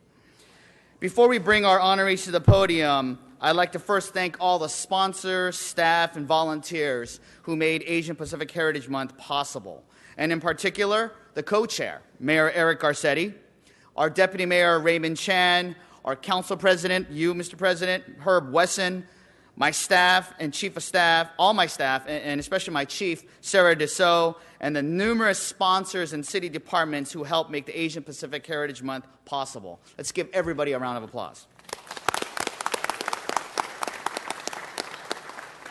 Now for our first honoree. Before there was a David Rue, there was a Mike Wu, who at the age of 33 made history by becoming the first Asian American elected to the Los Angeles City Council. He is the true trailblazer who helped pave the way for countless Asian Americans who aspired to work in public service, including yours truly. Councilmember Wu represented the 13th Council District from 1985 to 1993, and a diverse constituency of 235,000 people from Hollywood, Highland Park, Elysian Valley, Laurel Canyon, and the many other surrounding communities. During his tenure on the City Council, Councilmember Wu spearheaded the Hollywood Redevelopment Plan, which laid the groundwork for the current Hollywood's revitalization. He played a key role in the development of the Metro Red Line, and after the LA riots, demanded reform in the LAPD and sought efforts to calm race relations. In 1993, he made another historic first by giving up his council seat after 8 years to become one of 24 candidates to run for Los Angeles mayor. He ultimately placed second, but to this day, Councilmember Wu continues to give back by building and shaping the next generation of leaders and thinkers. As Dean of the College of Environmental Design at Cal Poly Pomona, Councilmember Wu brings a unique background in public service, urban planning, and community building to his students. Thank you, Councilmember Wu, for inspiring me and countless Asian Pacific Americans to find a career in public service and for encouraging young Angelenos to take their leadership role in their communities. Councilmember Wu. Thank you. Thank you. President Wesson, Councilmember Wu, and members of the council, thank you so much for honoring Dr. Hong and me this morning. I bring with me my wife Lori, my sister Elaine, my brothers-in-law John and Robert, a couple of nephews and nieces. We're all very honored that you brought us here. I also brought back about 12 or 13 members of my former city council staff who are here looking for the ghosts hanging around the columns, but haven't seen any yet. Also, I brought a delegation from Cal Poly Pomona, where I currently work. Thank you so much for this honor. For over 20 years, I was very proud to claim the title of being the first and only Asian American ever elected to the city council. Now, unfortunately, Councilmember Wu has spoiled that record. But I am very happy to relinquish that title because this community and this city still needs leadership and representation on behalf of all the ethnic groups in the city, especially Asian Americans. So thank you, Councilman Wu, for carrying on that legacy. I'm sure that Councilmember Wu has learned to deal with the burden not only of dealing with the problems of the district that elected him to this job, but also being invited to parades, beauty pageants, wedding banquets, and a multitude of other events from Asian American communities around Los Angeles, Southern California, and perhaps even around the country who look to Los Angeles as an example of Asian Americans providing leadership in this city. I remember when I was first elected to the council, one of the first challenges I got was a phone call from someone in the community warning me that there was a new movie coming out from MGM UA in which Asian Americans would be disparaged. There was some kind of script featuring Mickey O'Rourke, and there was a lot of controversy about it. So I knew when I was elected to the council that I would have to deal with zone changes. I knew that I would have to deal with cracks in the sidewalk, but I didn't think that I would have an opportunity to negotiate with the head of a studio about how to prevent discrimination and stereotyping in the movies. But as the members of this council know, serving on this body brings many kinds of responsibilities. I feel that in addition to what I was able to do on behalf of Asian Americans, that one of the most important things I was able to do was actually do things for other people as an Asian American. For example, when I was a member of the council and introduced the resolution declaring Los Angeles a sanctuary city, some people wondered, why did an Asian American do that and not a Latino? Or when I became the first member of the council to call for the chief of police to step down, some people opened their eyes and said, why did an Asian American speak out on that issue? What I learned after 8 years on this council is that in Los Angeles, as well as elsewhere in the United States, and actually around the world, there is a need for leadership which gets beyond the kind of tribalism that tends to separate us, and leadership which tries to move us ahead for what's best for the city overall. And so even though I do not have a PhD, I consider my 8 years as a member of this governing body to be the PhD that I got. It was a PhD not in a traditional subject, but it was a PhD in learning how to provide leadership for a multi-ethnic community. That is a degree that I would submit to you is still much needed in other cities, in other countries, and around the world. And so I appreciate this recognition from Councilmember Wu. And one last thing I wanted to say. We delivered copies of our magazine from the College of Environmental Design to all the members of the council. If any of you know of young people in your districts who would like to become architects, urban planners, landscape architects, graphic designers, art historians who want to go out and help change the world, please send them to me. Thank you very much, Mr. President.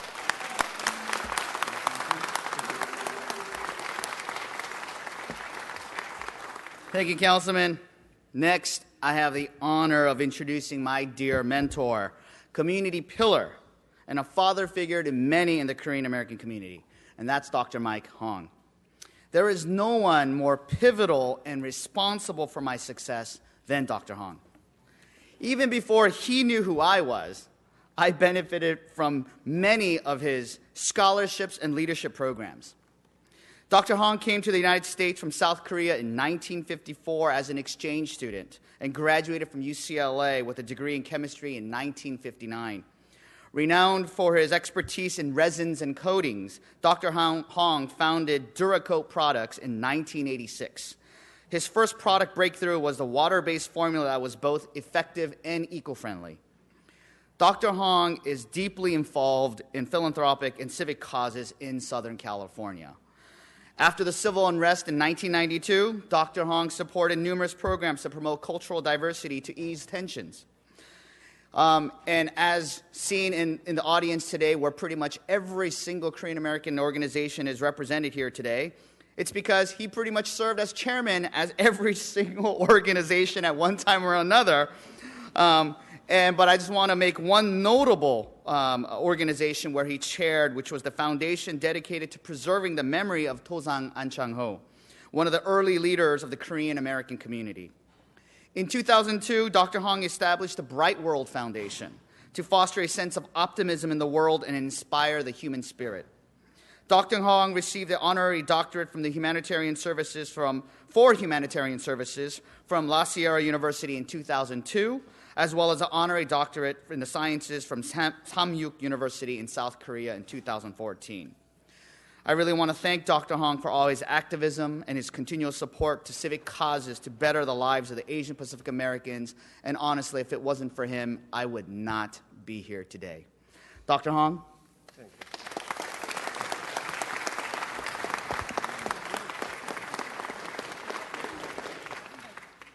Mr. President of Wesson and the honorable city council members, and especially David Rue, he is like my son. It is certainly a great honor standing here along with honorable former city council Michael Wu. And this is the experience which I'm going to cherish, and I'm going to keep it until I die. I certainly, as Councilman David Rue was saying, that I came to the United States in 1954. And I wasn't speaking single word of English those days, and I had much hard time because of language barriers. However, I been determined. This is a country I firmly believe land of opportunity. That land of opportunity was certainly given to me. And, I, as David mentioned, my major was chemistry at the UCLA, and I like innovation through creative ideas.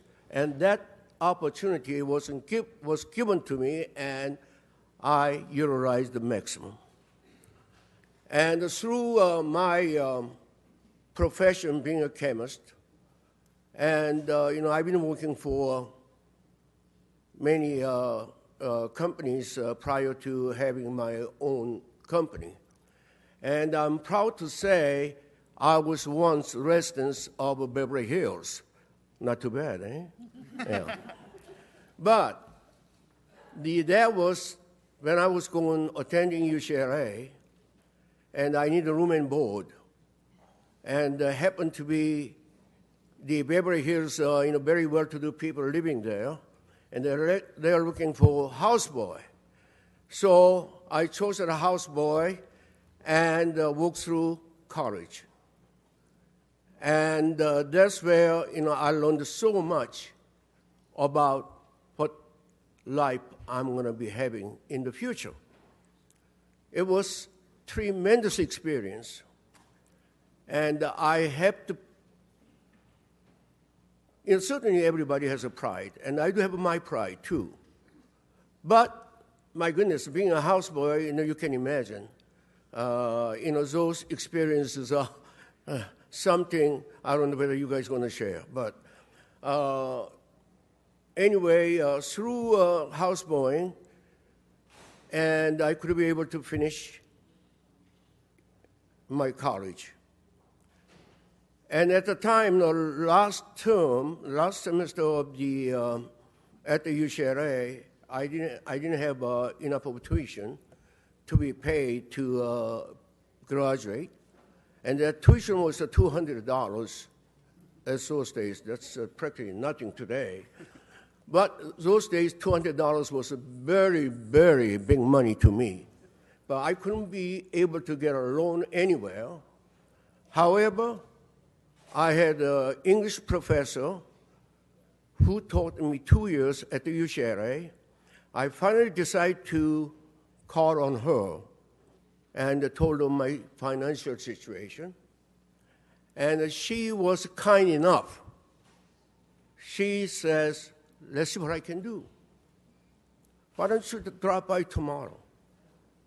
And next day, she took me to the bank. And she had a prematured U.S. bond. She cashed the U.S. bond, gave me $200, and she says, go ahead and register and graduate. And that $200 made me standing here today. I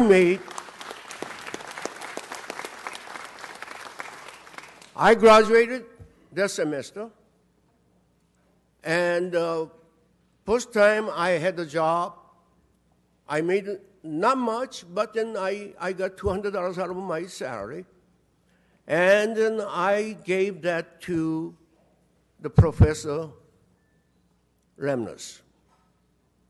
And she wouldn't accept it. She would not accept it. She says, this money is a gift from me to you. Your graduating from UCLA is good enough. And she wouldn't accept it. But I forced her to accept it. And then I told her that I cannot be able to give you interest, but then this is what I owe you. And she finally accepted. And the things I haven't done in the past years, when she was living in Arizona, I didn't have a chance to visit her, personally thanking her.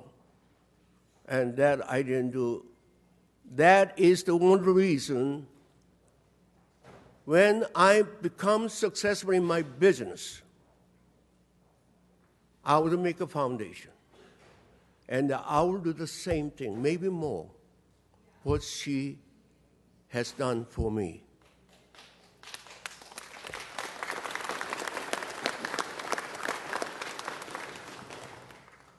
Today, it is greatly humbled and honored to be able to stand here before you and thanking you, giving me the opportunity to become from nobody to somebody.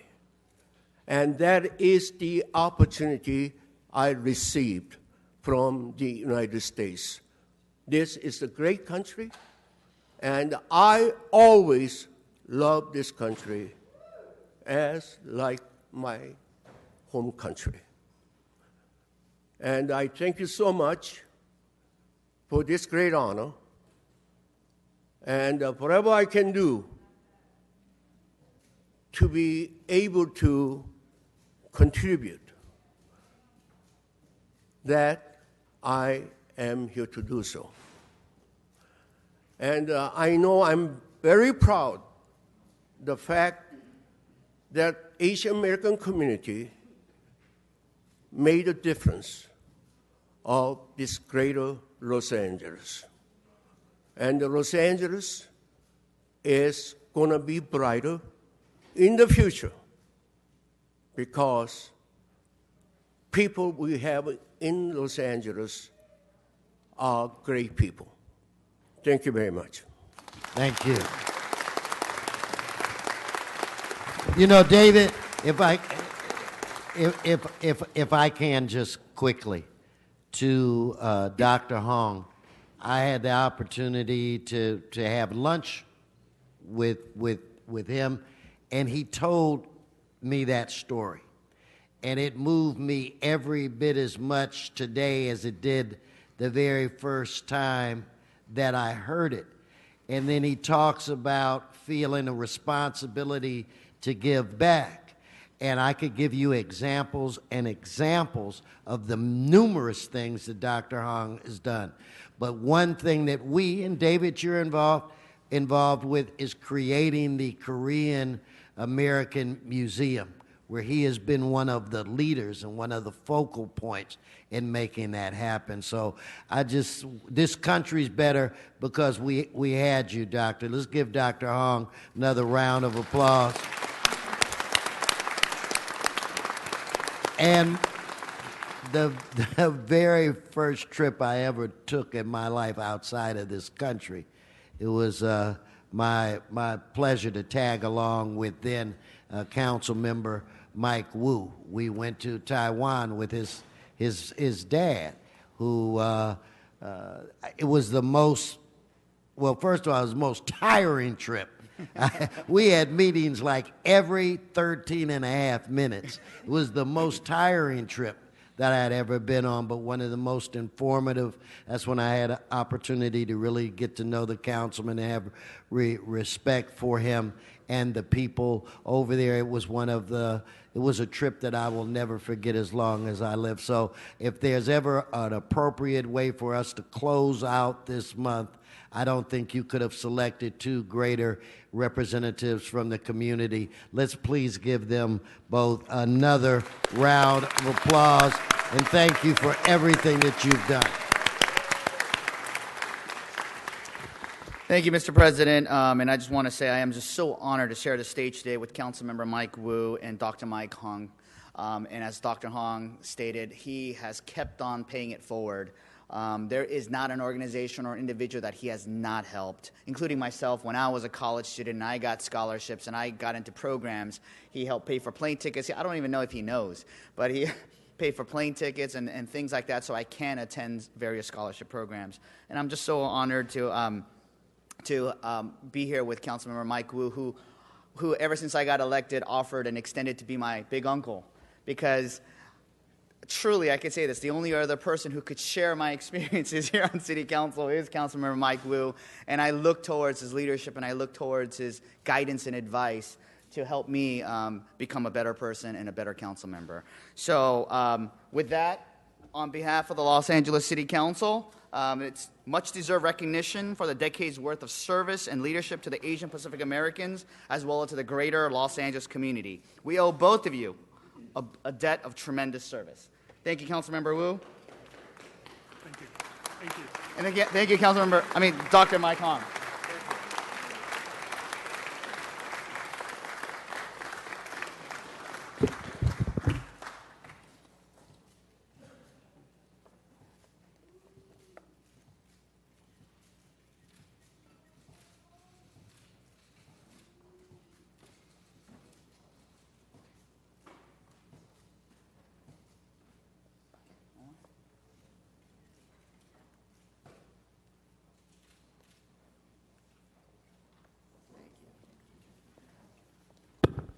And council members, we will be having a private reception at the Tom Bradley Tower if you guys want to join afterwards.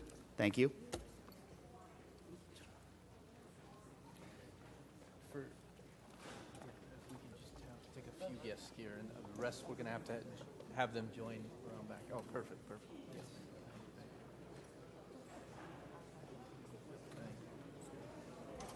We're going to rejoin at the reception.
All right, colleagues, we're going to go ahead and turn our attention to the council agenda. Before we start calling up the public comment cards, we do have an amending motion for item 20 and the amendment,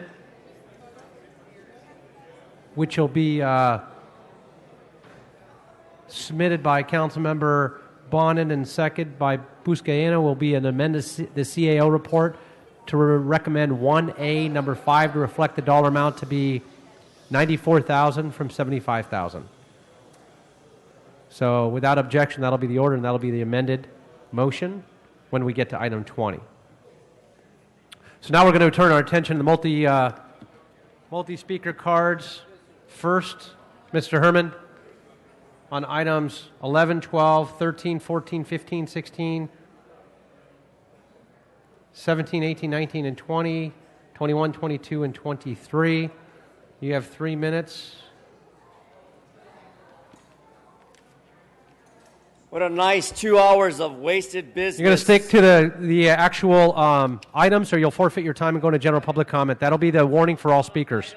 Number 22, the continuous shooting deaths in Los Angeles, more so the motion brought up by Wesson and Harrison Dawson for the what? So-called apprehension and conviction.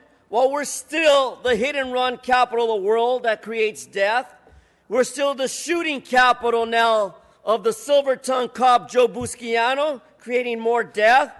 So what can we say to the city clerk? To publish the required notices for $50,000 to swap your ass with doesn't mean a goddamn thing. Then I go into item number... Since I got so much time, thank you, so much time. Under item 15, who other than the bald fuck Jose Huizar and CD14 regarding authorize the city clerk to subject the city attorney to approve and prepare, and you read the rest of the bullshit, because that's all Huizar does is bullshit. Then I go into item number 11. Thank you for the silence. Now I don't have to raise my voice to effectively communicate with my intensifiers. After all, the mayor's relative reappointment of Ms. Delia Sotelo for affordable housing, well, what do I got to say for that? Fuck affordable housing. Fuck affordable housing. And for the record, fuck affordable housing. Because still under Measure H, or as we call it, bitch, bitch, bitch, we still got homeless people living in our city. You drive around, you walk around. Thousands of homeless people living on the sidewalks and the street, but yet the houseboys run it like houseboy Negroes. Isn't that embarrassing? Sure hell embarrasses me to think about it. And then on my last item, Jennifer and the 4 chipmunks with Oliver upstairs, relative to reappointment of Ms. Jennifer Chung. For all I know, Ms. Jennifer Chung Kim doesn't know shit about housing, doesn't know shit about Plum, and doesn't give a fuck about Plum. Because she still allows poor housing, poor effective communication to create better housing for the homeless. What the fuck is she doing going back for reappointment? All right, 1 minute for general public comment. So you heard the Dibble Dwarf in his presentation, right? 2.5 hours of presentation. First of all, Miss Walsh, Chief of the Fire Department, congratulations on your departure to Colorado. Oh, I'm sorry, I didn't mean John Walsh. I meant Miss Welch, W-E-L-C-H, the chief firewoman. How were we supposed to know that she was gay? Congratulations. Now our transgenders are out. But stay the fuck out of Colorado, Nuri. Don't take poverty and pimping to Colorado. You don't need to fuck up the Colorado mountains. We got Coors. Drink for that and drink for this. And regarding Dr. Hong and Rue, there's something you can do. Help the fucking homeless. Fuck you on housing and fuck you on homelessness. All right. Thank you again for sharing. Next speaker, Eric Previn.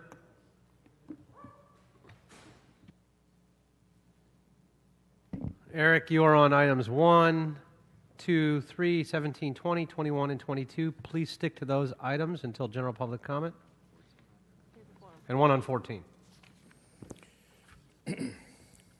Thank you. It is Eric Previn from Studio City. CD2 is the area where I reside.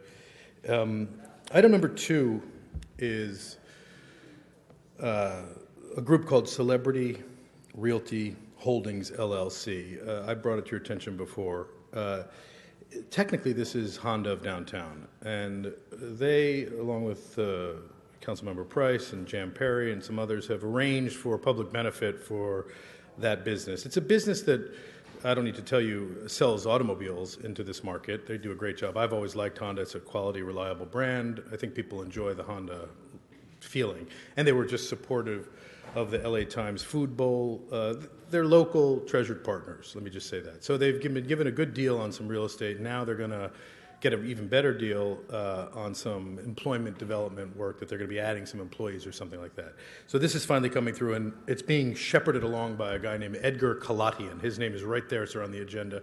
He is, as you know, treasured partner of the mayor's, who's been on the planning, one of the advisory boards that gets a lot of play. And he's also representing Harvard Westlake, Mr. Koretz, which is the group in CD2, but they have some roots in your district as well, who are putting a giant parking structure, trying, into a hillside with massive resistance from the locals. So Mr. Kalatian is a busy man with automobiles, both in terms of putting them into the market where Mr. Bonin is trying to bat them away and replace them with bicyclists, but also with putting up giant structures in the hillside, next to the Hillside Federation, where all of you have fed generously over the number of years that this has been underway. Hopefully, Harvard Westlake will come to their senses and move in a different direction and do something like maybe a little transportation center where kids could learn about solutions to problems in neighborhoods and these giant loads. You know, we're talking about a 300,000 square feet of hillside coming right out of the hill in the Mulholland, in our beautiful treasured mountains. So it's a disaster.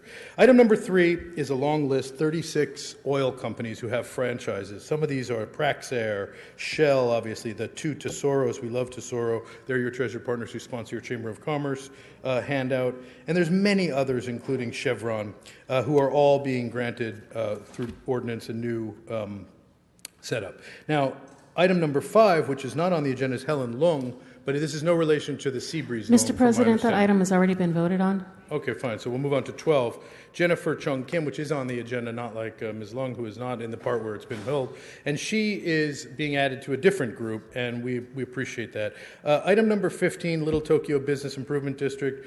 Item number 17, computer upgrades for the HACLA site. $283,000 seems like an awful lot for HACLA site computer upgrades. $490 for the commit, and then $1 million for youth employment, which I'm very pleased to see. Thank you, Mr. Faubel, for reaching into your pocket. All right, you have 1 minute for general public comment. Well, since I wasn't able to get through, I just want to say one thing about Lava May. Appreciate what Mr. O'Farrell is doing by giving them a $1 a vehicle, and they're only charging $1 because this is a good group that provides showers early in the morning around LA. Appreciate that. There was also, and maybe we could get Mr. Bonin or somebody in Culver City, whoever represents that group, Leaps and Bounds, you may have seen on the media, had their vehicle, a van, stolen right out of the lot. And now that really hurts kids who need to get to that very good program for kids on the spectrum. So maybe we could look about raising some money for that. And Mr. O'Farrell, I asked you nicely, I don't know where you are, by the way, but I will say that when you receive the excess contributions from Leor Masaborski in excess of $3,000, we expected you to return it finally. We wrote an article about, I mean, where is this going? Mr. Price, would you please, when he comes back, tell Mr. O'Farrell to simply return the money? We would appreciate it, and thank you. And in the last 11 seconds, I would just like to collect my merit badge. Mr. Faubel, where can I get my merit badge for participating in public comment? Thank you.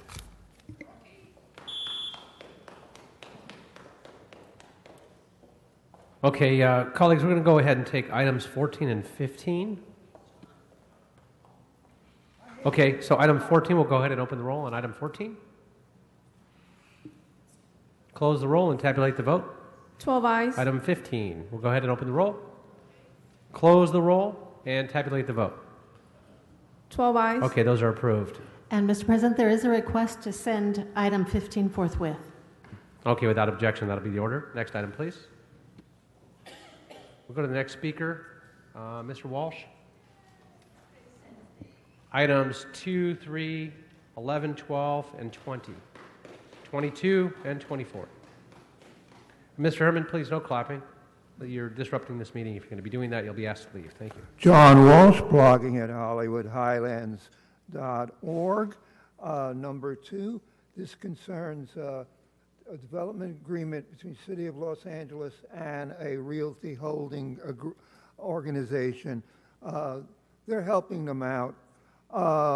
Number 11, this is a reappointment of someone to the Affordable Housing Commission and to Jennifer Chung for Planning Commission.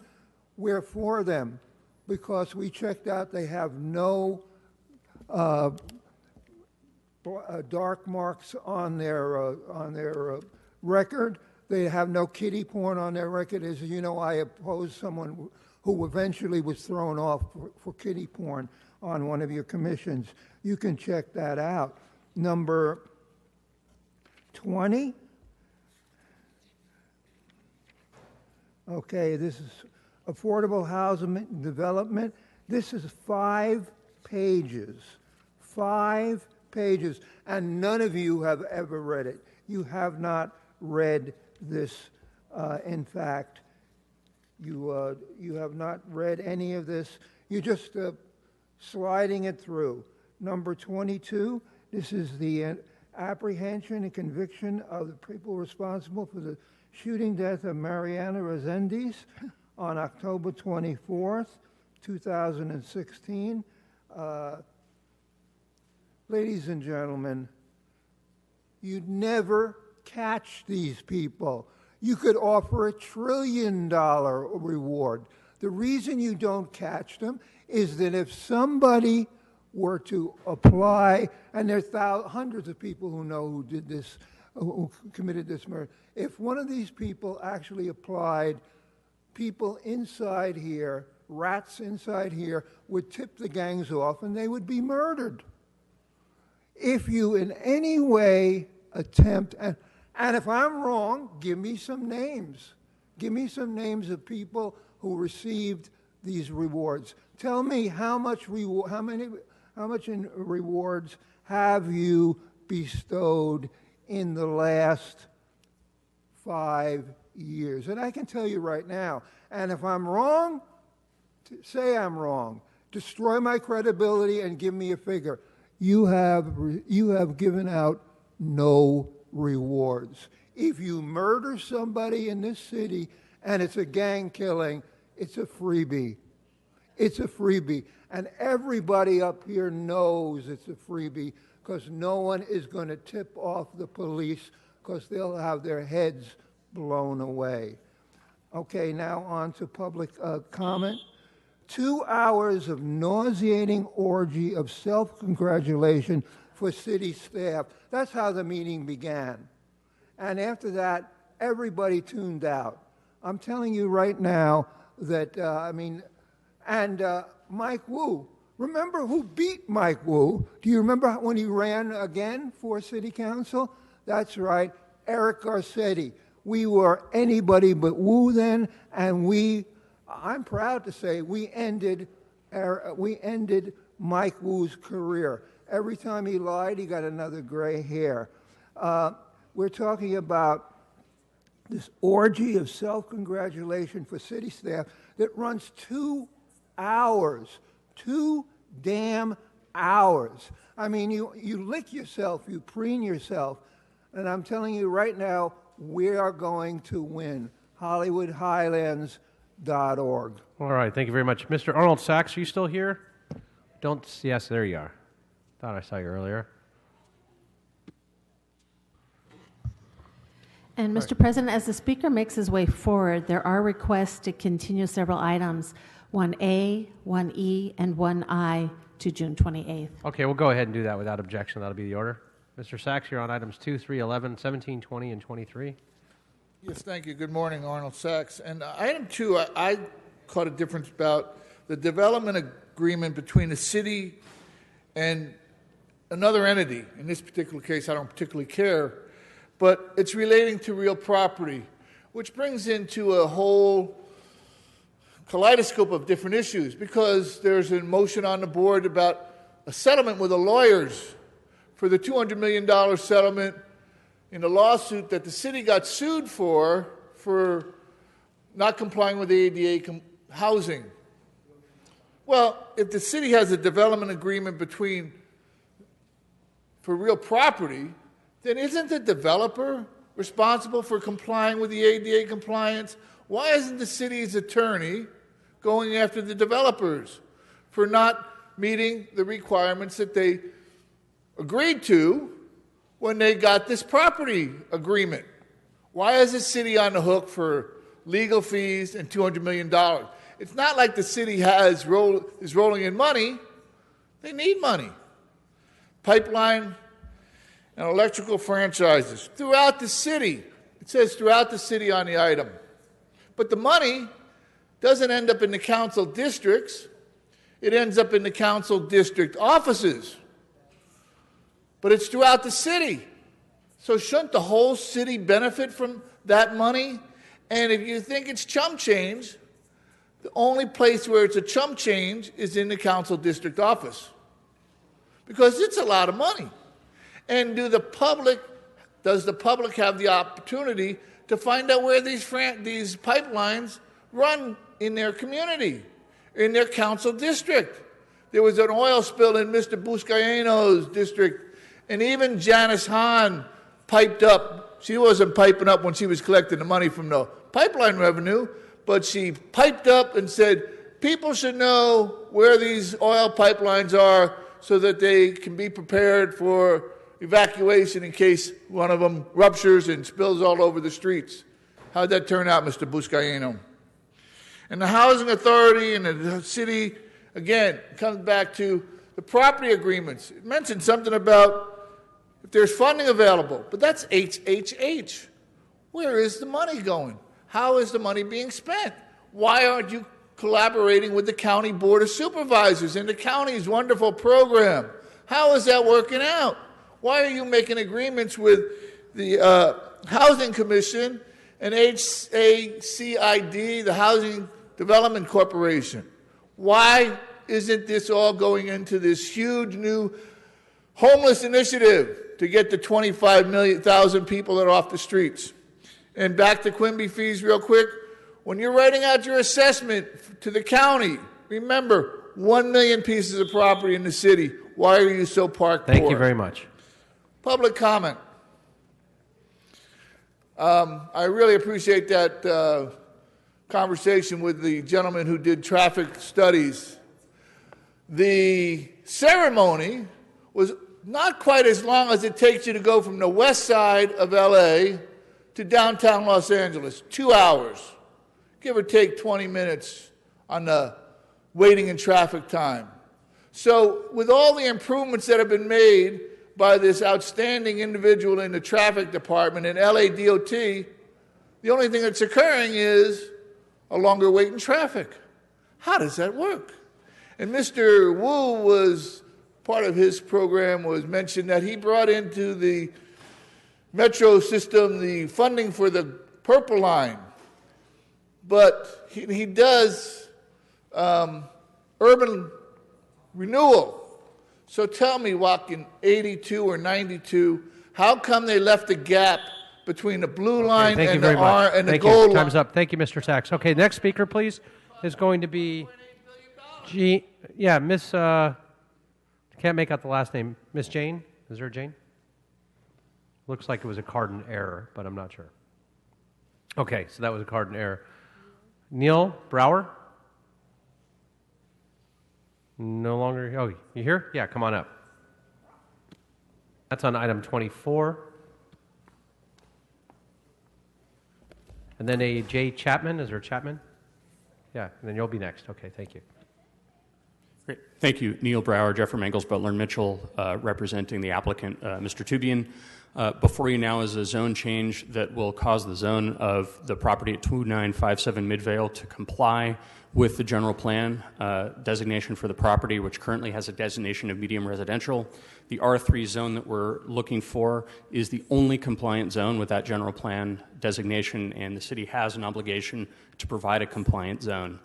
In addition to that, my clients worked with the council office, and we thank Councilmember Kretz and his staff for facilitating meetings with the community and met with the community, changed the design of the building, and we believe that we've reached a level of satisfaction with all concerned. Thank you very much. Great. No, thank you very much.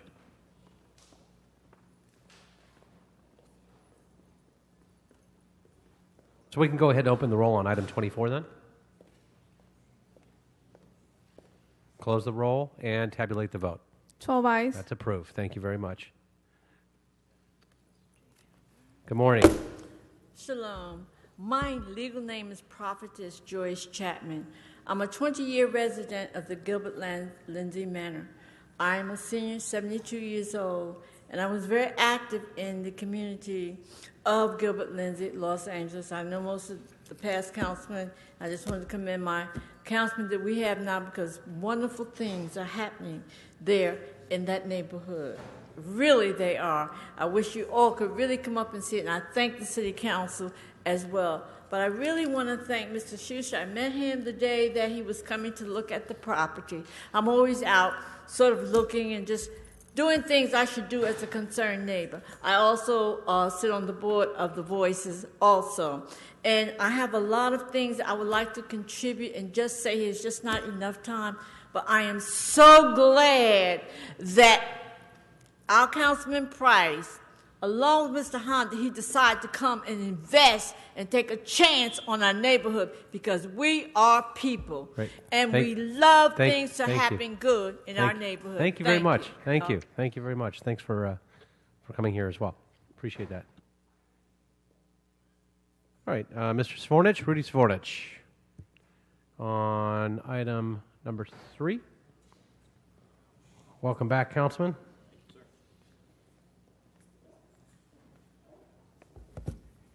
Good morning, colleagues. It's always nice to be back here in the Horseshoe at Los Angeles City Hall. Hope your holiday was nice. Today I am here representing PPS and PWCT terminals on item number 3. It is the moving forward of 36 franchise ordinances. And we need to make a statement for the record that we did not bid, my client did not bid on the 2 ordinances which are listed on the agenda today because of disagreement in regards to the interim franchise language.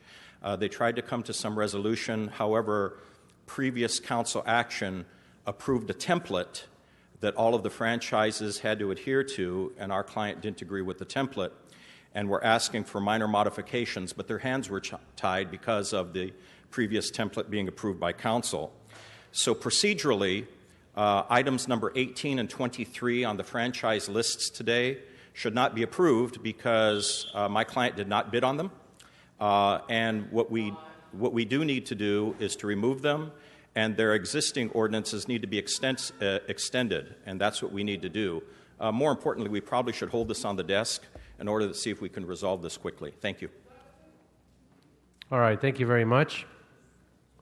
And with that, we have 2 more public comment cards. Ms. Machado.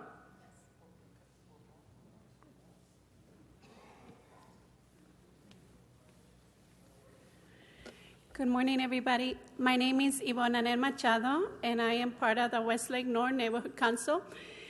And basically, I would like to ask the board to create low-income condominiums that cost less than $50,000, because my community is becoming homelessness due to the Red Line on MacArthur Park, a station that it was built in '87, and is creating a lot of gentrification, high-rise rents. And I attended the homeless civic youth committee to try to help the homeless, but we cannot help the homeless because we then become homeless ourselves without having resources like Central City Neighborhood Partners Workforce Centers that only pay $1 rent and not creating jobs for these people. And affordable condominiums, prefabricated, like in Chicago, that it has been done for the community, will be a good solution for our city. And so please look into it, put it in your agenda, and I'm welcome to collaborate with you guys. Great. Thank you very much. Thank you very much. All right, colleagues, we're going to go ahead and take items 2 and 3 now. So on item 2, we'll go ahead and open the roll on item 2. Close the roll and tabulate the vote. 12 ayes. All right, we'll go ahead and take item 3 now. Go ahead and open the roll on item 3. Close the roll and tabulate the vote. 12 ayes. Those are approved. We'll go back into general public comment for yes. Excuse me, Mr. President, on item 2, there is a request to send that forthwith. Okay, forthwith without objection. That'll be the order. Thank you very much. And now, Ms. Jennifer Ovadia. Jennifer? Thank you for your patience. Come on up. Hi, my name is Jennifer Ovadia, and I live in Los Feliz, and I'm an Airbnb host. Mitch O'Farrell, you are my city council member, so thank you for that. I'm a single low-income woman who works in Hollywood, and I live alone. I started sharing the loft in my apartment in January of this year, and have since hosted over a dozen guests from all over the world.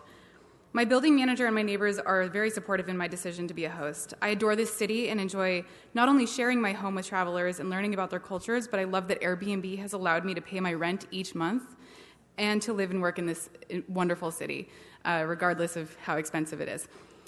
I would like to ask that you not put a cap on how many nights I can host travelers in my home. Individuals who share their primary residences and second homes should be considered separate from larger groups who have many units available. Please be the voice for those of us who want to continue to improve our community and keep our homes. Thank you so much for your time. Oh, thank you very much. Thanks for being here. I appreciate that. It concludes all the speakers for the day. So with that, colleagues, we're going to go ahead and take up all the open items with the exception of item 20. We'll take that separately. So we'll go ahead and open the roll, close the roll, and tabulate the vote. 10 ayes. Now item 20 is before us. We'll go ahead and open the roll on item 20 as amended. Close the roll and tabulate the vote. 10 ayes. That is approved. What is before us now? Council has motions for posting and referral. Those will be posted and referred. Thank you very much. Colleagues, do we have any announcements? Yes, Mr. I'd like to ask for item number 21 to be urgent forthwith. Okay, so on item 21, we'll go ahead and we've got to vote on that. So there's a motion for urgent forthwith. Mr. Buscaino is a second on that. We'll go ahead and open the roll, colleagues, for item 21 for an urgent forthwith. Oh, before we do that, Ms. Martinez. Oh, not on this. Okay, we can close the roll, tabulate the vote. 10 ayes. That is approved. Okay, yes. Urgent forthwith on item 19.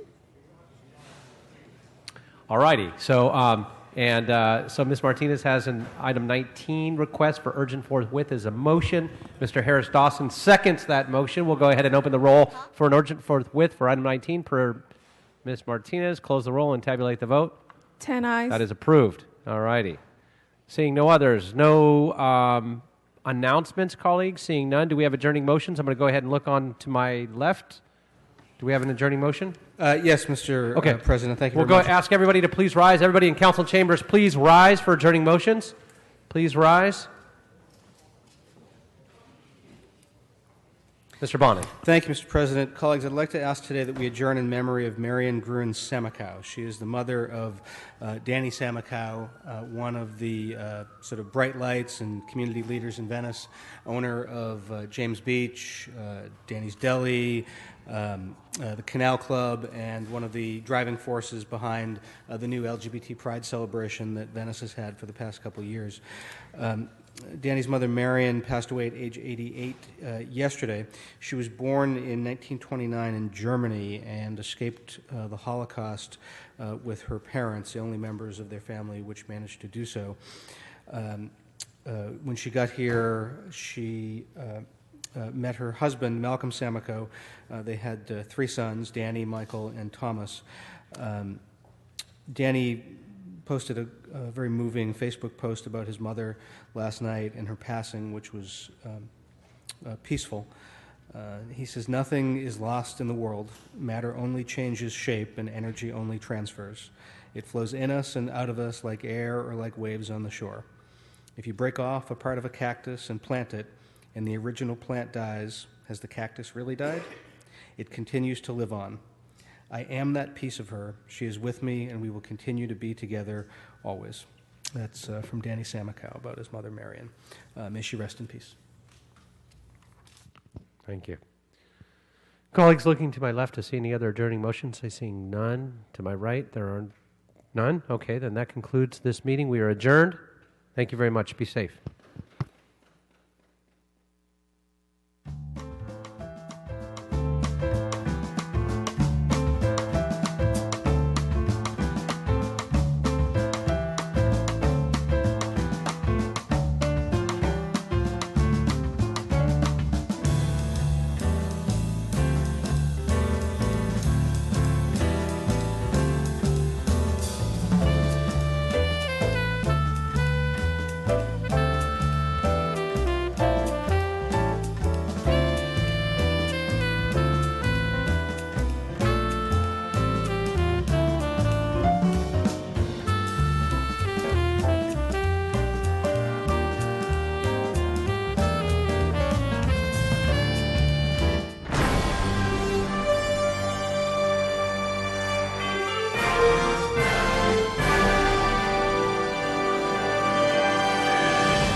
I work for the #1 tug and barge company in the busiest port in the United States. I've been a tugboat captain since around 1998.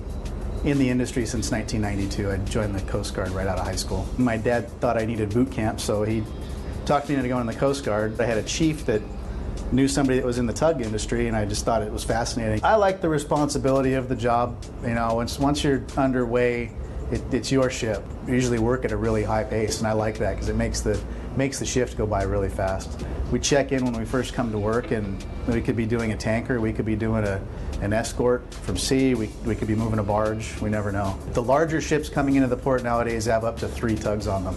Generally, you have one on the stern of the ship helping steer and helping for brakes, and the other tug or tugs will be up on either shoulder.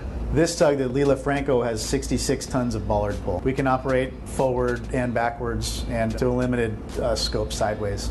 I do a lot of the ship rescues and the special operations. One of the first ship rescues I did here at Harley Marine was a container ship that was disabled about 1,000 miles due west, and we went through at least 3 storms on the way out, and we were into 35, 40-foot seas. And we got out there and we got the ship back into port all in one piece. Harley Marine's a great organization to work for. In the Port of Los Angeles, we have nearly 100 employees. It's always growing, which is a nice thing. Working in the port allows me to come here and work for my 5 days on, earn a great living, and then go home for 5 days and be able to enjoy the area I grew up with my family. When I'm not at work, I'm usually keeping my 5 kids entertained. We try and get them outside as much as possible. My family goes way back, generations and generations in the industry. I would say I was destined to be working on tugboats.